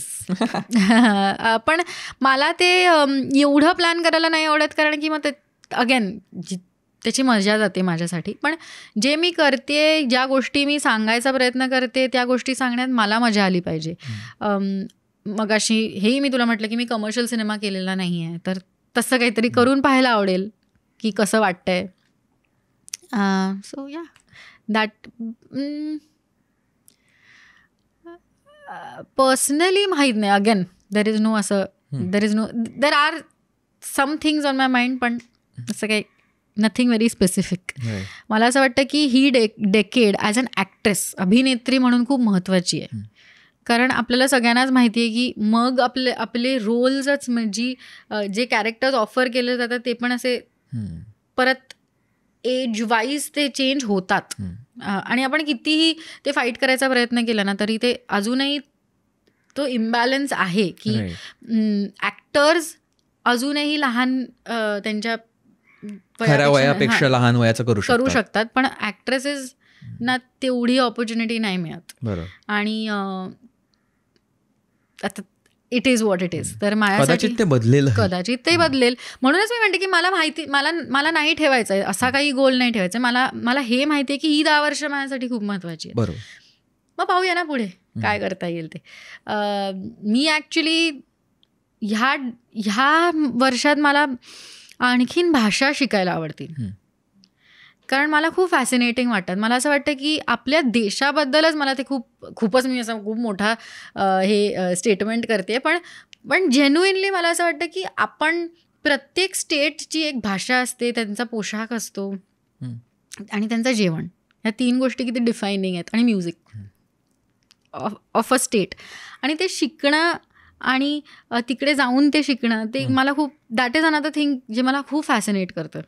आणि आता मी एवढा वेळ दक्षिण भारतात घालवला आहे की प्रत्येक त्यांच्या स्टेटमध्ये सुद्धा किती वेगळी गंमत असते. आणि मला सगळ्यात जास्त मजेची गोष्ट ही वाटते की आपण सगळे एवढे वेगळे आहोत पण तरी किती सेम आहोत. की आपल्याकडे जो परकर पोलका आपण घालतो तोच ते घालतात. त्याला फक्त काहीतरी एक वेगळं त्यांच्या भाषेतलं अर्थात नाव असतं. हेच गुजरातमध्ये म्हणजे तुम्ही असा विचार केला तर कुठेतरी वी ऑल कम टुगेदर. आणि that is the beauty of living in a country like India. तर मी आता काम करते तेलुगू आणि तमिळमध्ये, म्हणून या 2 भाषा मला शिकायला आवडतील असं मला खूप वाटतंय अलीकडे. कारण माझ्यासाठी ते खूप महत्त्वाचं आहे. कारण तुम्हाला तुमचे प्रेक्षक जेव्हा पाहत असतात, तुम्ही त्यांच्या भाषेत जेव्हा बोलता तेव्हा ते कनेक्शन एक खूप वेगळं असतं. अर्थात माझ्याबरोबर असा प्रॉब्लेम होतो की again on one hand I am very grateful, कारण भारतातून सगळीकडून माझं काम पाहिलं जातंय हे मला जाणवतं. कारण मी मराठी बोलले, माझ्या पेजवर तर म्हणतात तुम्ही हिंदीत का नाही बोलत, मी हिंदीत बोलले तर मराठी का नाही बोलत, मग तुम्ही तमिळच गाणी गाता का वगैरे, असं खूप होतं. पण त्यातून मला असंही जाणवतं की म्हणजे एक ऑडियन्स असा एका ठिकाणून नाही येत माझा, आणि ती किती छान गोष्ट आहे असं मला वाटतं की सगळीकडूनच माझं काम पाहिलं जातं आणि अप्रिशिएट केलं जाते. आणि I like being a universal child, असं की आय बिलॉंग एव्हरीवेअर असं. आणि मग माझ्या कामातून मला ते घडवता येते, त्याबद्दल मला खूप आनंद वाटतो. तर आय थिंक असा क्लोजेस्ट गोल हा आहे की मला तेलुगू आणि तमिळ शिकायला आवडेल, कारण मला तिकडून कामं येत आहेत, तर मला ती भाषाही शिकायला आवडेल आणि त्या निमित्ताने मी माझ्या प्रेक्षकांशी कनेक्ट करू शकेन. Music is a big way to connect with people in general, and it's a very personal way also. I think कोणती व्यक्ती कोणत्या प्रकारचं म्युझिक ऐकते किंवा कोणत्या प्रकारचं म्युझिक त्या व्यक्तीला आवडतं ह्यावरून त्या व्यक्तीबद्दल पण तुम्ही खूप शिकू शकता असं मला वाटतं. तर ते आहेच, पण भाषा शिकायला आवडतील. नाईस. इथून पुढे जाताना इथून पुढे जाताना. बाकी माहीत नाही मला, एवढे असं मोठं काही बोलायचं नाही, बघूया जे होईल ते होईल. कारण छोट्या छोट्या स्टेप्स तिकडे पोहोचतो आपण. पूर्ण आजच्या एपिसोडची थीम ती आहे, एक पायरी at a time, 1 step at a time. पण तसंच आहे माझं. कारण माझं असं कधीच नव्हतं ॲक्च्युली की मी 5 वर्षांनी where do you see yourself ह्याची उत्तरं माझ्याकडे कधीच नसायची, कारण मला नाही माहिती. आणि आपल्या इंडस्ट्रीमध्ये कसं देऊ मी हे उत्तर, असं मला सुरुवातीपासूनच वाटायचं की मला माहितीच नाही मी तिथे पोचू शकेन की नाही, तर मी तुला काय सांगू की मी काय करणार आहे 5 वर्षांनी. म्हणजे तसं बघायला गेलं तर मी स्वतःला 1 वर्ष दिलं होतं की हे जमेल की नाही हे पाहायला. आता ते नसतं जमलं तर मी काय सांगून करू तुला की मी 5 वर्षांनी where do I see my self, I don't know. बरोबर. सो आणि त्यांनी आय थिंक ती एक्साइटमेंट पण असते की let see what this year has in store for me. असं तर असं मजा येते मला, तसं जगायला जास्त मजा येते. आपण ऑफकोर्स वायफळ जॅम सेशन करणार आहोत, कारण मिथिला आलेली असं आणि बरेच दिवस आपण केलेलंही नाही, तर मजा येऊन जाईल. तिकडे जाण्याच्या आधी आपण अद्भुत दरवाजा नावाची एक सेगमेंट करतो, जिकडे एक मी हायपोथेटिकल सिनारिओ बिल्ड करीन आणि तो तुला सांगेन आणि मग तुझ्याकडे सुपूर्द करीन. मग त्याच्यात काय होतंय, काय तुला सुचतंय ते तुला फक्त आमच्यासमोर मांडायचं आहे. बेसिक. बापरे, सोपं आहे, फार लोड नाही आहे. एवढं दडपण दिल्यानंतर सोपं आहे. बरं ठीक आहे, चलो. तर सीन घेऊया आपण. पावसाळ्याचे दिवस आहेत, मस्तपैकी सुंदर पाऊस पडतोय. साधारणपणे दुपारची वेळ आहे, शाळा सुटलेली आहे, शिवाजी पार्क जवळचा एरिया आहे आणि तिकडनं चालत घरी चाललेलो होतो आपण. चालता असं मस्तच पाऊस आहे, त्यामुळे अशी लोक छत्री घेऊन चालले, थोडं चिखल आहे पण त्याच्यातनं चालायची सुद्धा मजा आहे. कोपऱ्यावरती टपरीवर मस्त गरम चहा, असा तो वाफा दिसतात त्याच्यावरनं येताना. थोडा भजीचा वास पण पसरला आहे पार्काच्या जवळ, कारण पाऊस आहे ऑफकोर्स. आणि हे करत करत आपण घरापर्यंत येऊन पोचलो आहे आजी आजोबांच्या. दरवाजा उघडला आहे आणि तू आतमध्ये गेलेस. हा अद्भुत दरवाजा आहे. जेव्हा तू तर एंटर केलं आहेस ना, तू आत्ताची आहेस. म्हणजे टुडेज मिथिला इज एंट्रिंग. जे घर आहे ते साधारणपणे तू 7वीत असतानाचा माहोल आहे, तेव्हाचा काळ आहे. तर आता आतमध्ये गेल्यावर काय होईल, तू ह्या इथनं टाईम ट्रॅव्हल करून तिकडे गेलेस तर मग काय असेल ते इंटरॅक्शन, किंवा तू काय बघशील आधी जे त्या काळी तुला आवडायचं पण आता नाही आहे ते तिकडे, असं, किंवा काय ते कॉन्व्हर्सेशन असू शकतं ते सांग आता तुला. आता ball is in your court. बापरे, आत्ताच्या परिस्थितीत तर त्या घरात कोणी नसेल तर मी काय पाहीन तर ते ममाचे पितळ्याचे डबे लावलेले शेल्फवर. आणि ते घर म्हणजे आय थिंक आमच्यासाठी जसं काय म्हणू आपण त्याला, इमोशन आहे. तर ते फील होतं. त्या घरी जाऊन असं वाटतं आपण घरी आलोय, तर ते फील होतं. मला असं वाटतं की आता 7वीतच, त्यामुळे आजी आजोबा वगैरे त्याच घरात. तुम्हाला म्हणालास आत्ता, नाही मी कळलं मला ते कन्फ्युजन, म्हणून मी म्हटलं की आता मी गेले तर काहीच नसेल आणि ते इमोशन फील होईल घरात. तो कॉन्टेक्स्ट त्या क्वेश्चनचा असा होता की त्या काळी 7वीत काही अशा गोष्टी असतील घरी ज्या आता आपण टुडेज लाईफमध्ये नाही आहेत. अच्छा, तसं. तर त्याही कदाचित तुला इम्पॉर्टंट वाटू शकतात असं मला वाटलं, म्हणून म्हटलं की तसं त्या काळात. But don't need to stress on that. नाही मला असं ते ऍक्च्युली सांगायला नक्की आवडेल की ते घर फार बदललेलंच नाही आहे इन जनरल. त्यामुळे 7वीत असताना आणि जर मी घरी गेली आहे पावसाळ्याच्या दिवशी तर भाऊ घरी असेल, कदाचित शाळेनंतरची वेळ असेल नक्कीच, तर झोप काढत असेल काइंड ऑफ. आणि मम्मा काहीतरी अर्थातच छान बनवत असेल आणि मग कोणीतरी अशी एक इच्छा एक्सप्रेस जर केली असेल की एक छान एक भजा तळ आज वगैरे, तर संध्याकाळची चहाबरोबरची भजी आणि ममा भाऊ बरोबरच्या गप्पा, हे नक्की असेल. ममा भाऊच्या घरात एक झोपाळा होता जो माझं घर होतं, म्हणजे ते घरातलं घर, एक छोटं खोली माझी. त्या झोपाळ्यावर मी अनेक तास बसून गाणी ऐकायचे आणि जेव्हा पाऊस पडायचा तेव्हा एस्पेशली गाणी ऐकायचं. आणि ती पावसाची सुद्धा गाणी असू शकतात, नसूही शकतात, असं काही नाही. पण मागे पाऊस पडताना ते कसं होतं, तिथे एक त्यांची गॅलरी होती आणि तो झोपाळा असा जायचा त्याच्यावरून, म्हणजे छज्जा तो असा होता. आणि भाऊ म्हणजे घाबरायचा की तू एवढ्या जोरात का घेतेस झोका, पण मला खूप आवडायचा तो. त्या आय थिंक क्षणी मी खूप केअरफ्री असायचे इन दॅट मोमेंट. सो ते पाहीन कदाचित, ते आता नाही आहे माझ्या आयुष्यात ॲक्च्युली, कारण माझ्या घरामध्ये झोपाळा नाही आहे. पण तो एक खूप महत्त्वाचा एक हे होता माझ्यासाठी त्या घरातला. आणि आत्ताची मिथिला त्यावेळच्या आजी आजोबांशी काय बोलेल? आत्ताची मिथिला फार काही वेगळं नाही बोलणार. मी त्या भज्या खाईन आणि त्यांच्याशी जनरलीच तुमचा दिवस कसा होता अशाच गप्पा मारेन, किंवा आज टी व्हीवर काय पाहताय किंवा ते मला विचारतील की आता तू काय नेक्स्ट काय करतेस, कोणती फिल्म करतेस वगैरे. त्यांना त्याचं कुतूहल खूप असायचं आणि त्याचा अभिमानही असायचा. म्हणजे माझी काही लेटेस्ट मॅगझिन वगैरे आली की भाऊ ती त्याच्या टेबलवर टिपॉयवर ठेवायचा आणि कोणी आलं की तो काढून दाखवायचा की ही बघा वगैरे.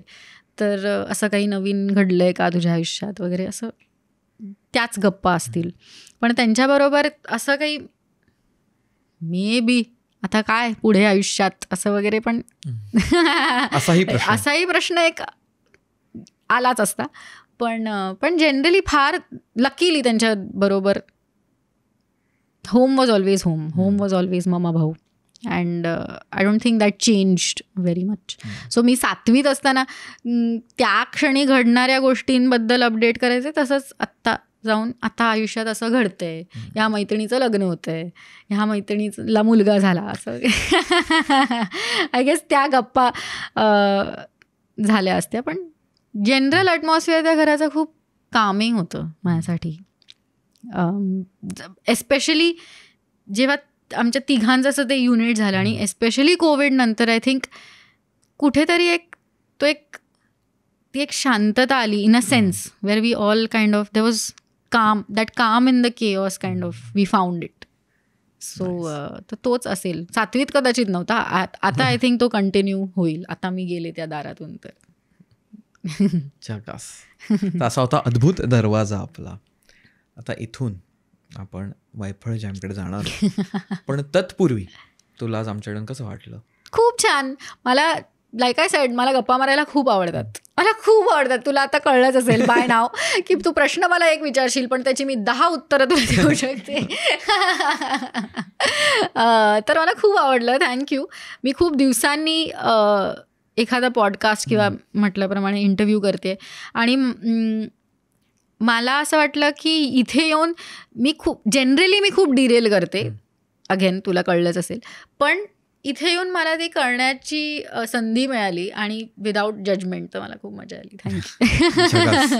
आम्हाला पण जबरदस्त मजा आलेली आहे. आणि फार तू डिरेल नाही केलं, म्हणजे कारण की काय होतं, काय लोक गप्पा मारत सुरुवात होते, विषय म्हणजे प्रश्न आहे, फॉर एक्झाम्पल प्रश्न आहे आणि त्याच्यानंतर उत्तर कुठे जातं ते कळत नाही. पण तुझ्या बाबतीत तुला माहिती आहे प्रश्न आहे, म्हणजे तू फिरशील इकडे तिकडे पण तुला माहिती आहे प्रश्न तो आहे, तर ते होतं तुझ्याकडे. म्हणजे तू अलर्ट तरी होतीस की बा प्रश्न हा आहे. हा, storyteller. You are a good storyteller. Actually माझी आजी ही गोष्ट सांगायची माझ्याबद्दल की मी स्वतःला सांगणारवाली म्हणायचं, की मी सांगणारवाली, म्हणजे मी actually I think by that I meant की मी होस्ट आहे, की आता तुम्ही माझ्या दरबारात आलेला आहात सगळे आणि मी तुम्हाला गोष्ट सांगणार आहे आणि मी होस्ट करणार आहे ही संध्याकाळ. तर माझ्या घरातल्या सगळ्यांनाच ते करावंच लागायचं. त्याचे त्यांना आवडायचं नाही आवडायचं मला माहीत नाही, पण हे मी नक्की त्यांना करायला लावायचं की तुम्ही आता बसा, आता मी तुम्हाला नाचून दाखवेन, आता मी तुला गाऊन दाखवेन, मी आज सांगणारवाली. तर हे मी खूप लहानपणीपासून करायचं आहे. I think it found its way somewhere back to me and my life. So मी सांगणारवाली. नाईस. तर आता आपण वायफळ जॅमकडे निघूया, गाऊया, मजा करूया, हसत खेळत नांदूया. Let's go.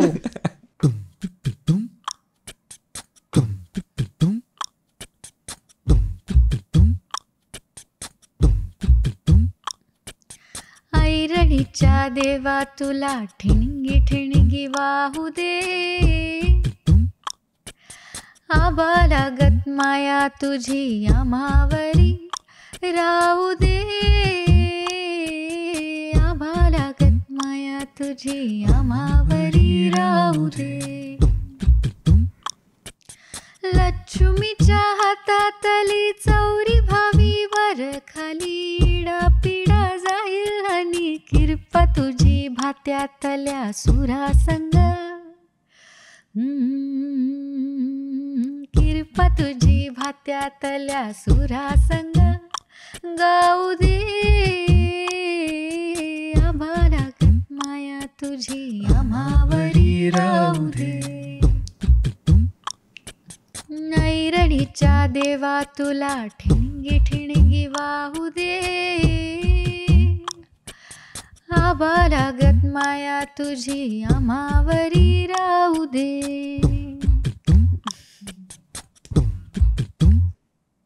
वा, क्या बात आहे. झकास मजा आलेली आहे. येस. आय थिंक लक्ष्मीचा जिक्र ह्या गाण्यात झालेला आहे, देवीचा झालेला आहे. आणि आता नवरात्राचे दिवस अराउंड द कॉर्नर आहेत. कदाचित कधी टाकतो त्याच्यावर आहे, पण मस्त. आता आपलं all time favourite public demand. Okay, असं पास ना ट्राय करूया आपण.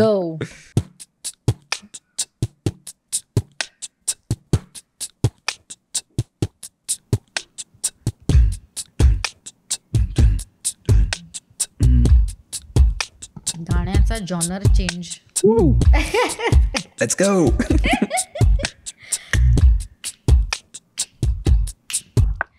ही चाल तुरु तुरु उडती केस भुरु भुरु डाव्या डोळ्यावर बट ढळली.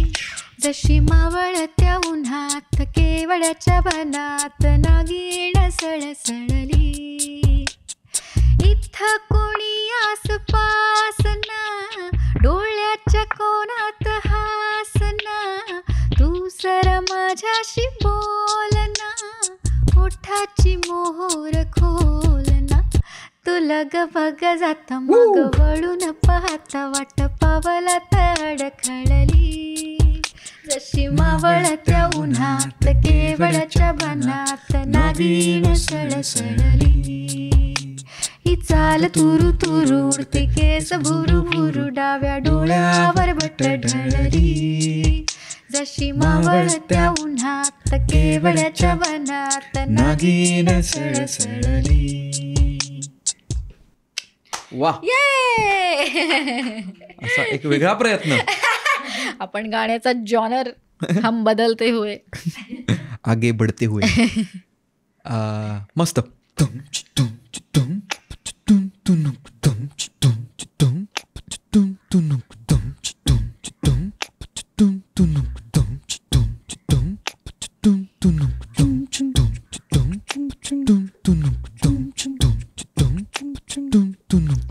काय तुझी माया सांगू श्रीरंगा. संसाराची पंढरी तू केली पांडुरंगा. डोळ्यातून वाहे माय चंद्रभागा. अमृताची गोडी आज आलिया अभंगा. विठ्ठला पांडुरंगा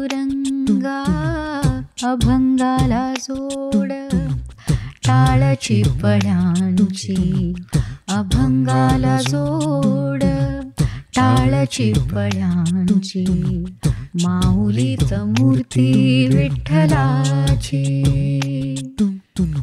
विठू माऊली तू माऊली जगाची. विठू माऊली तू माऊली जगाची. माऊलीत मूर्ती विठ्ठलाची.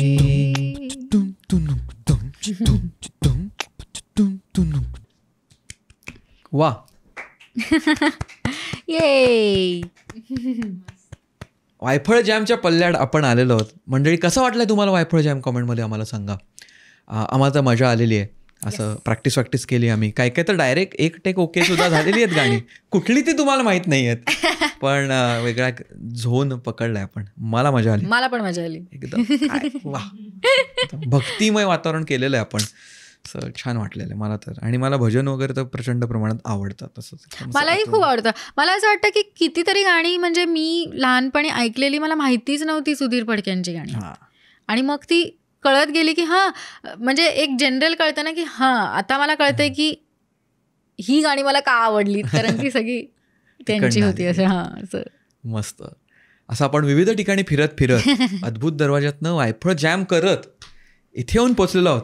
आणि तुला कसं वाटलं हे विचारून झालेलं आहे, पण तू आज वेळात वेळ काढून आमच्याकडे आलेस आणि आपण खूपच झालं बाबा एकदाच. काय काय आम्ही आयडियाच केलेल्या माहितीये का. एक साधारण 1.5 वर्षाचं चाललेलं आहे, साधारण 1.5 वर्षाचा अट्टाहास हो आज पूर्णत्वास आलेला आहे. छान वाटलेलं आहे. मध्ये तर मी तिला अशी आयडिया दिली की तू असं वायफळ लिहून स्टिकी नोट लाव तुझ्या मिररवर, दिसू दे रोज की अरे हो. That's true. पण सगळं करून आपण वी हॅव मेड इट. झालोय कामयाब आपण. जबरदस्त मजा आलेली आहे. भागाच्या शेवटी आपण एक रॅन्डम शब्द देतो कुठलाही, मराठी असं नॉट नेसेसरी, पण Marathi easy to type, so that जे शेवटपर्यंत बघतात ते तो कॉमेंटमध्ये टाकतात. म्हणजे आपल्याकडे ह्यांनी बघितलंय. काय काय कॉपी पेस्टवाली लोक आहेत, पण त्यांना स्वतःला माहिती आहे, तो गिल्ट त्यांनी स्वतःवर घ्यावा. पण असा काय शब्द द्यायचा असेल तर तुला काय? माझा खूप आवडता मराठी शब्द समयी. समयी. समयीच्या शुभ्र कळ्या. मला खूप का आवडतो तुला हा शब्द समयी? ऐकायला खूप गोड वाटतो, आणि मग ती समयी डोळ्यासमोर येते तेव्हा ती किती ग्रेसफुल आणि ब्युटिफुल अशी डोळ्यासमोर येते. तर मला वाटतं की तो शब्द खूप जस्टिफाय करतो जे आपण डिस्क्राईब करतो त्याला. मस्त छान. एक त्याला जाता जाता एक देऊन गेले मी काय थोडीस मस्त. आणि आम्ही आपल्या प्रेक्षकांना नेहमी काय सांगतो, कारण आम्हाला असं वाटतं की आपण ह्या ज्या गप्पा मारल्यात त्या टाईमलेस असतात, कारण आपण त्या किती वेळा कधी बघू शकतो. कारण आपण थेट आत्ता काय होतंय घडामोडी काय याच्यावर बोलत नाही, आपण जनरल जर्नीजबद्दल बोलतो. त्यामुळे जेव्हा पण तुम्ही हे बघत असाल किंवा ऐकत असाल कुठे स्पॉटिफायवर कुठे, तर तेव्हा मिथिलाचं जे काही काम नवीन आलं असेल तर ते जाऊन बघा, त्याला प्रेम द्या, त्याचं कसं वाटलं ते सांगा. आणि इन जनरल इंटरनेटमुळे बरेचसं आधीचं कामसुद्धा अवेलेबल असतं, तर तेही तुम्ही जाऊन बघू शकता. असं आपण रिमाइंडर देतो. आणि प्रेम द्या जे काही सगळे लोक करतात, कारण प्रत्येकजण मेहनत करत असतो, तर तुम्हालाही माहिती आहे, तुम्ही पण आयुष्यात मेहनत करत असता. त्यामुळे कोण चांगलं बोललं आपल्याला छान वाटतं. तर सगळ्यांनी आपण असं एकमेकांना चांगलं बोललं पाहिजे. जिकडे क्रिटिसिझम आला पाहिजे, जो प्रोडक्टिव्ह आहे आणि जो कला बेटर करण्यासाठी येतो तिकडे आहेच, पण इन जनरल आपण सगळ्यांचे चांगलं राहिलं पाहिजे असं आपलं मूलभूत मत आहे. तर जे काही काम आलं मिथिलाचं ते पहा. ऑफकोर्स आता मिथिलाला फॉलो करा वगैरे ते असं मला सांगायची गरज नाही आहे, पण जर का तुम्ही नसाल करत, कदाचित असं काही काकू आजी लोक कोण असतील तर नसतील करत, त्यांना तुम्हाला जर का ही गाताना अजून पाहायची असेल तर आपण खालती लिंक देऊया, तिकडे जाऊन ते पाहू शकतात. आणि पुन्हा एकदा तू वेळात वेळ काढून आमच्याकडे आलेली आहेस आणि या गप्पांचा भाग झालेली आहेस, तर खूप मस्त वाटतंय. सो धन्यवाद. मला पण धन्यवाद. एकदम माझं फॉर्मल झालं. शाल आणि श्रीफळ घेऊन ये प्राची. आणि आम्ही तुम्हाला पुढच्या भागात लवकरच भेटू. तोपर्यंत मजा करत राहा आणि एक्सप्लोर करत राहा आणि धमाल करत राहा. थँक्यू.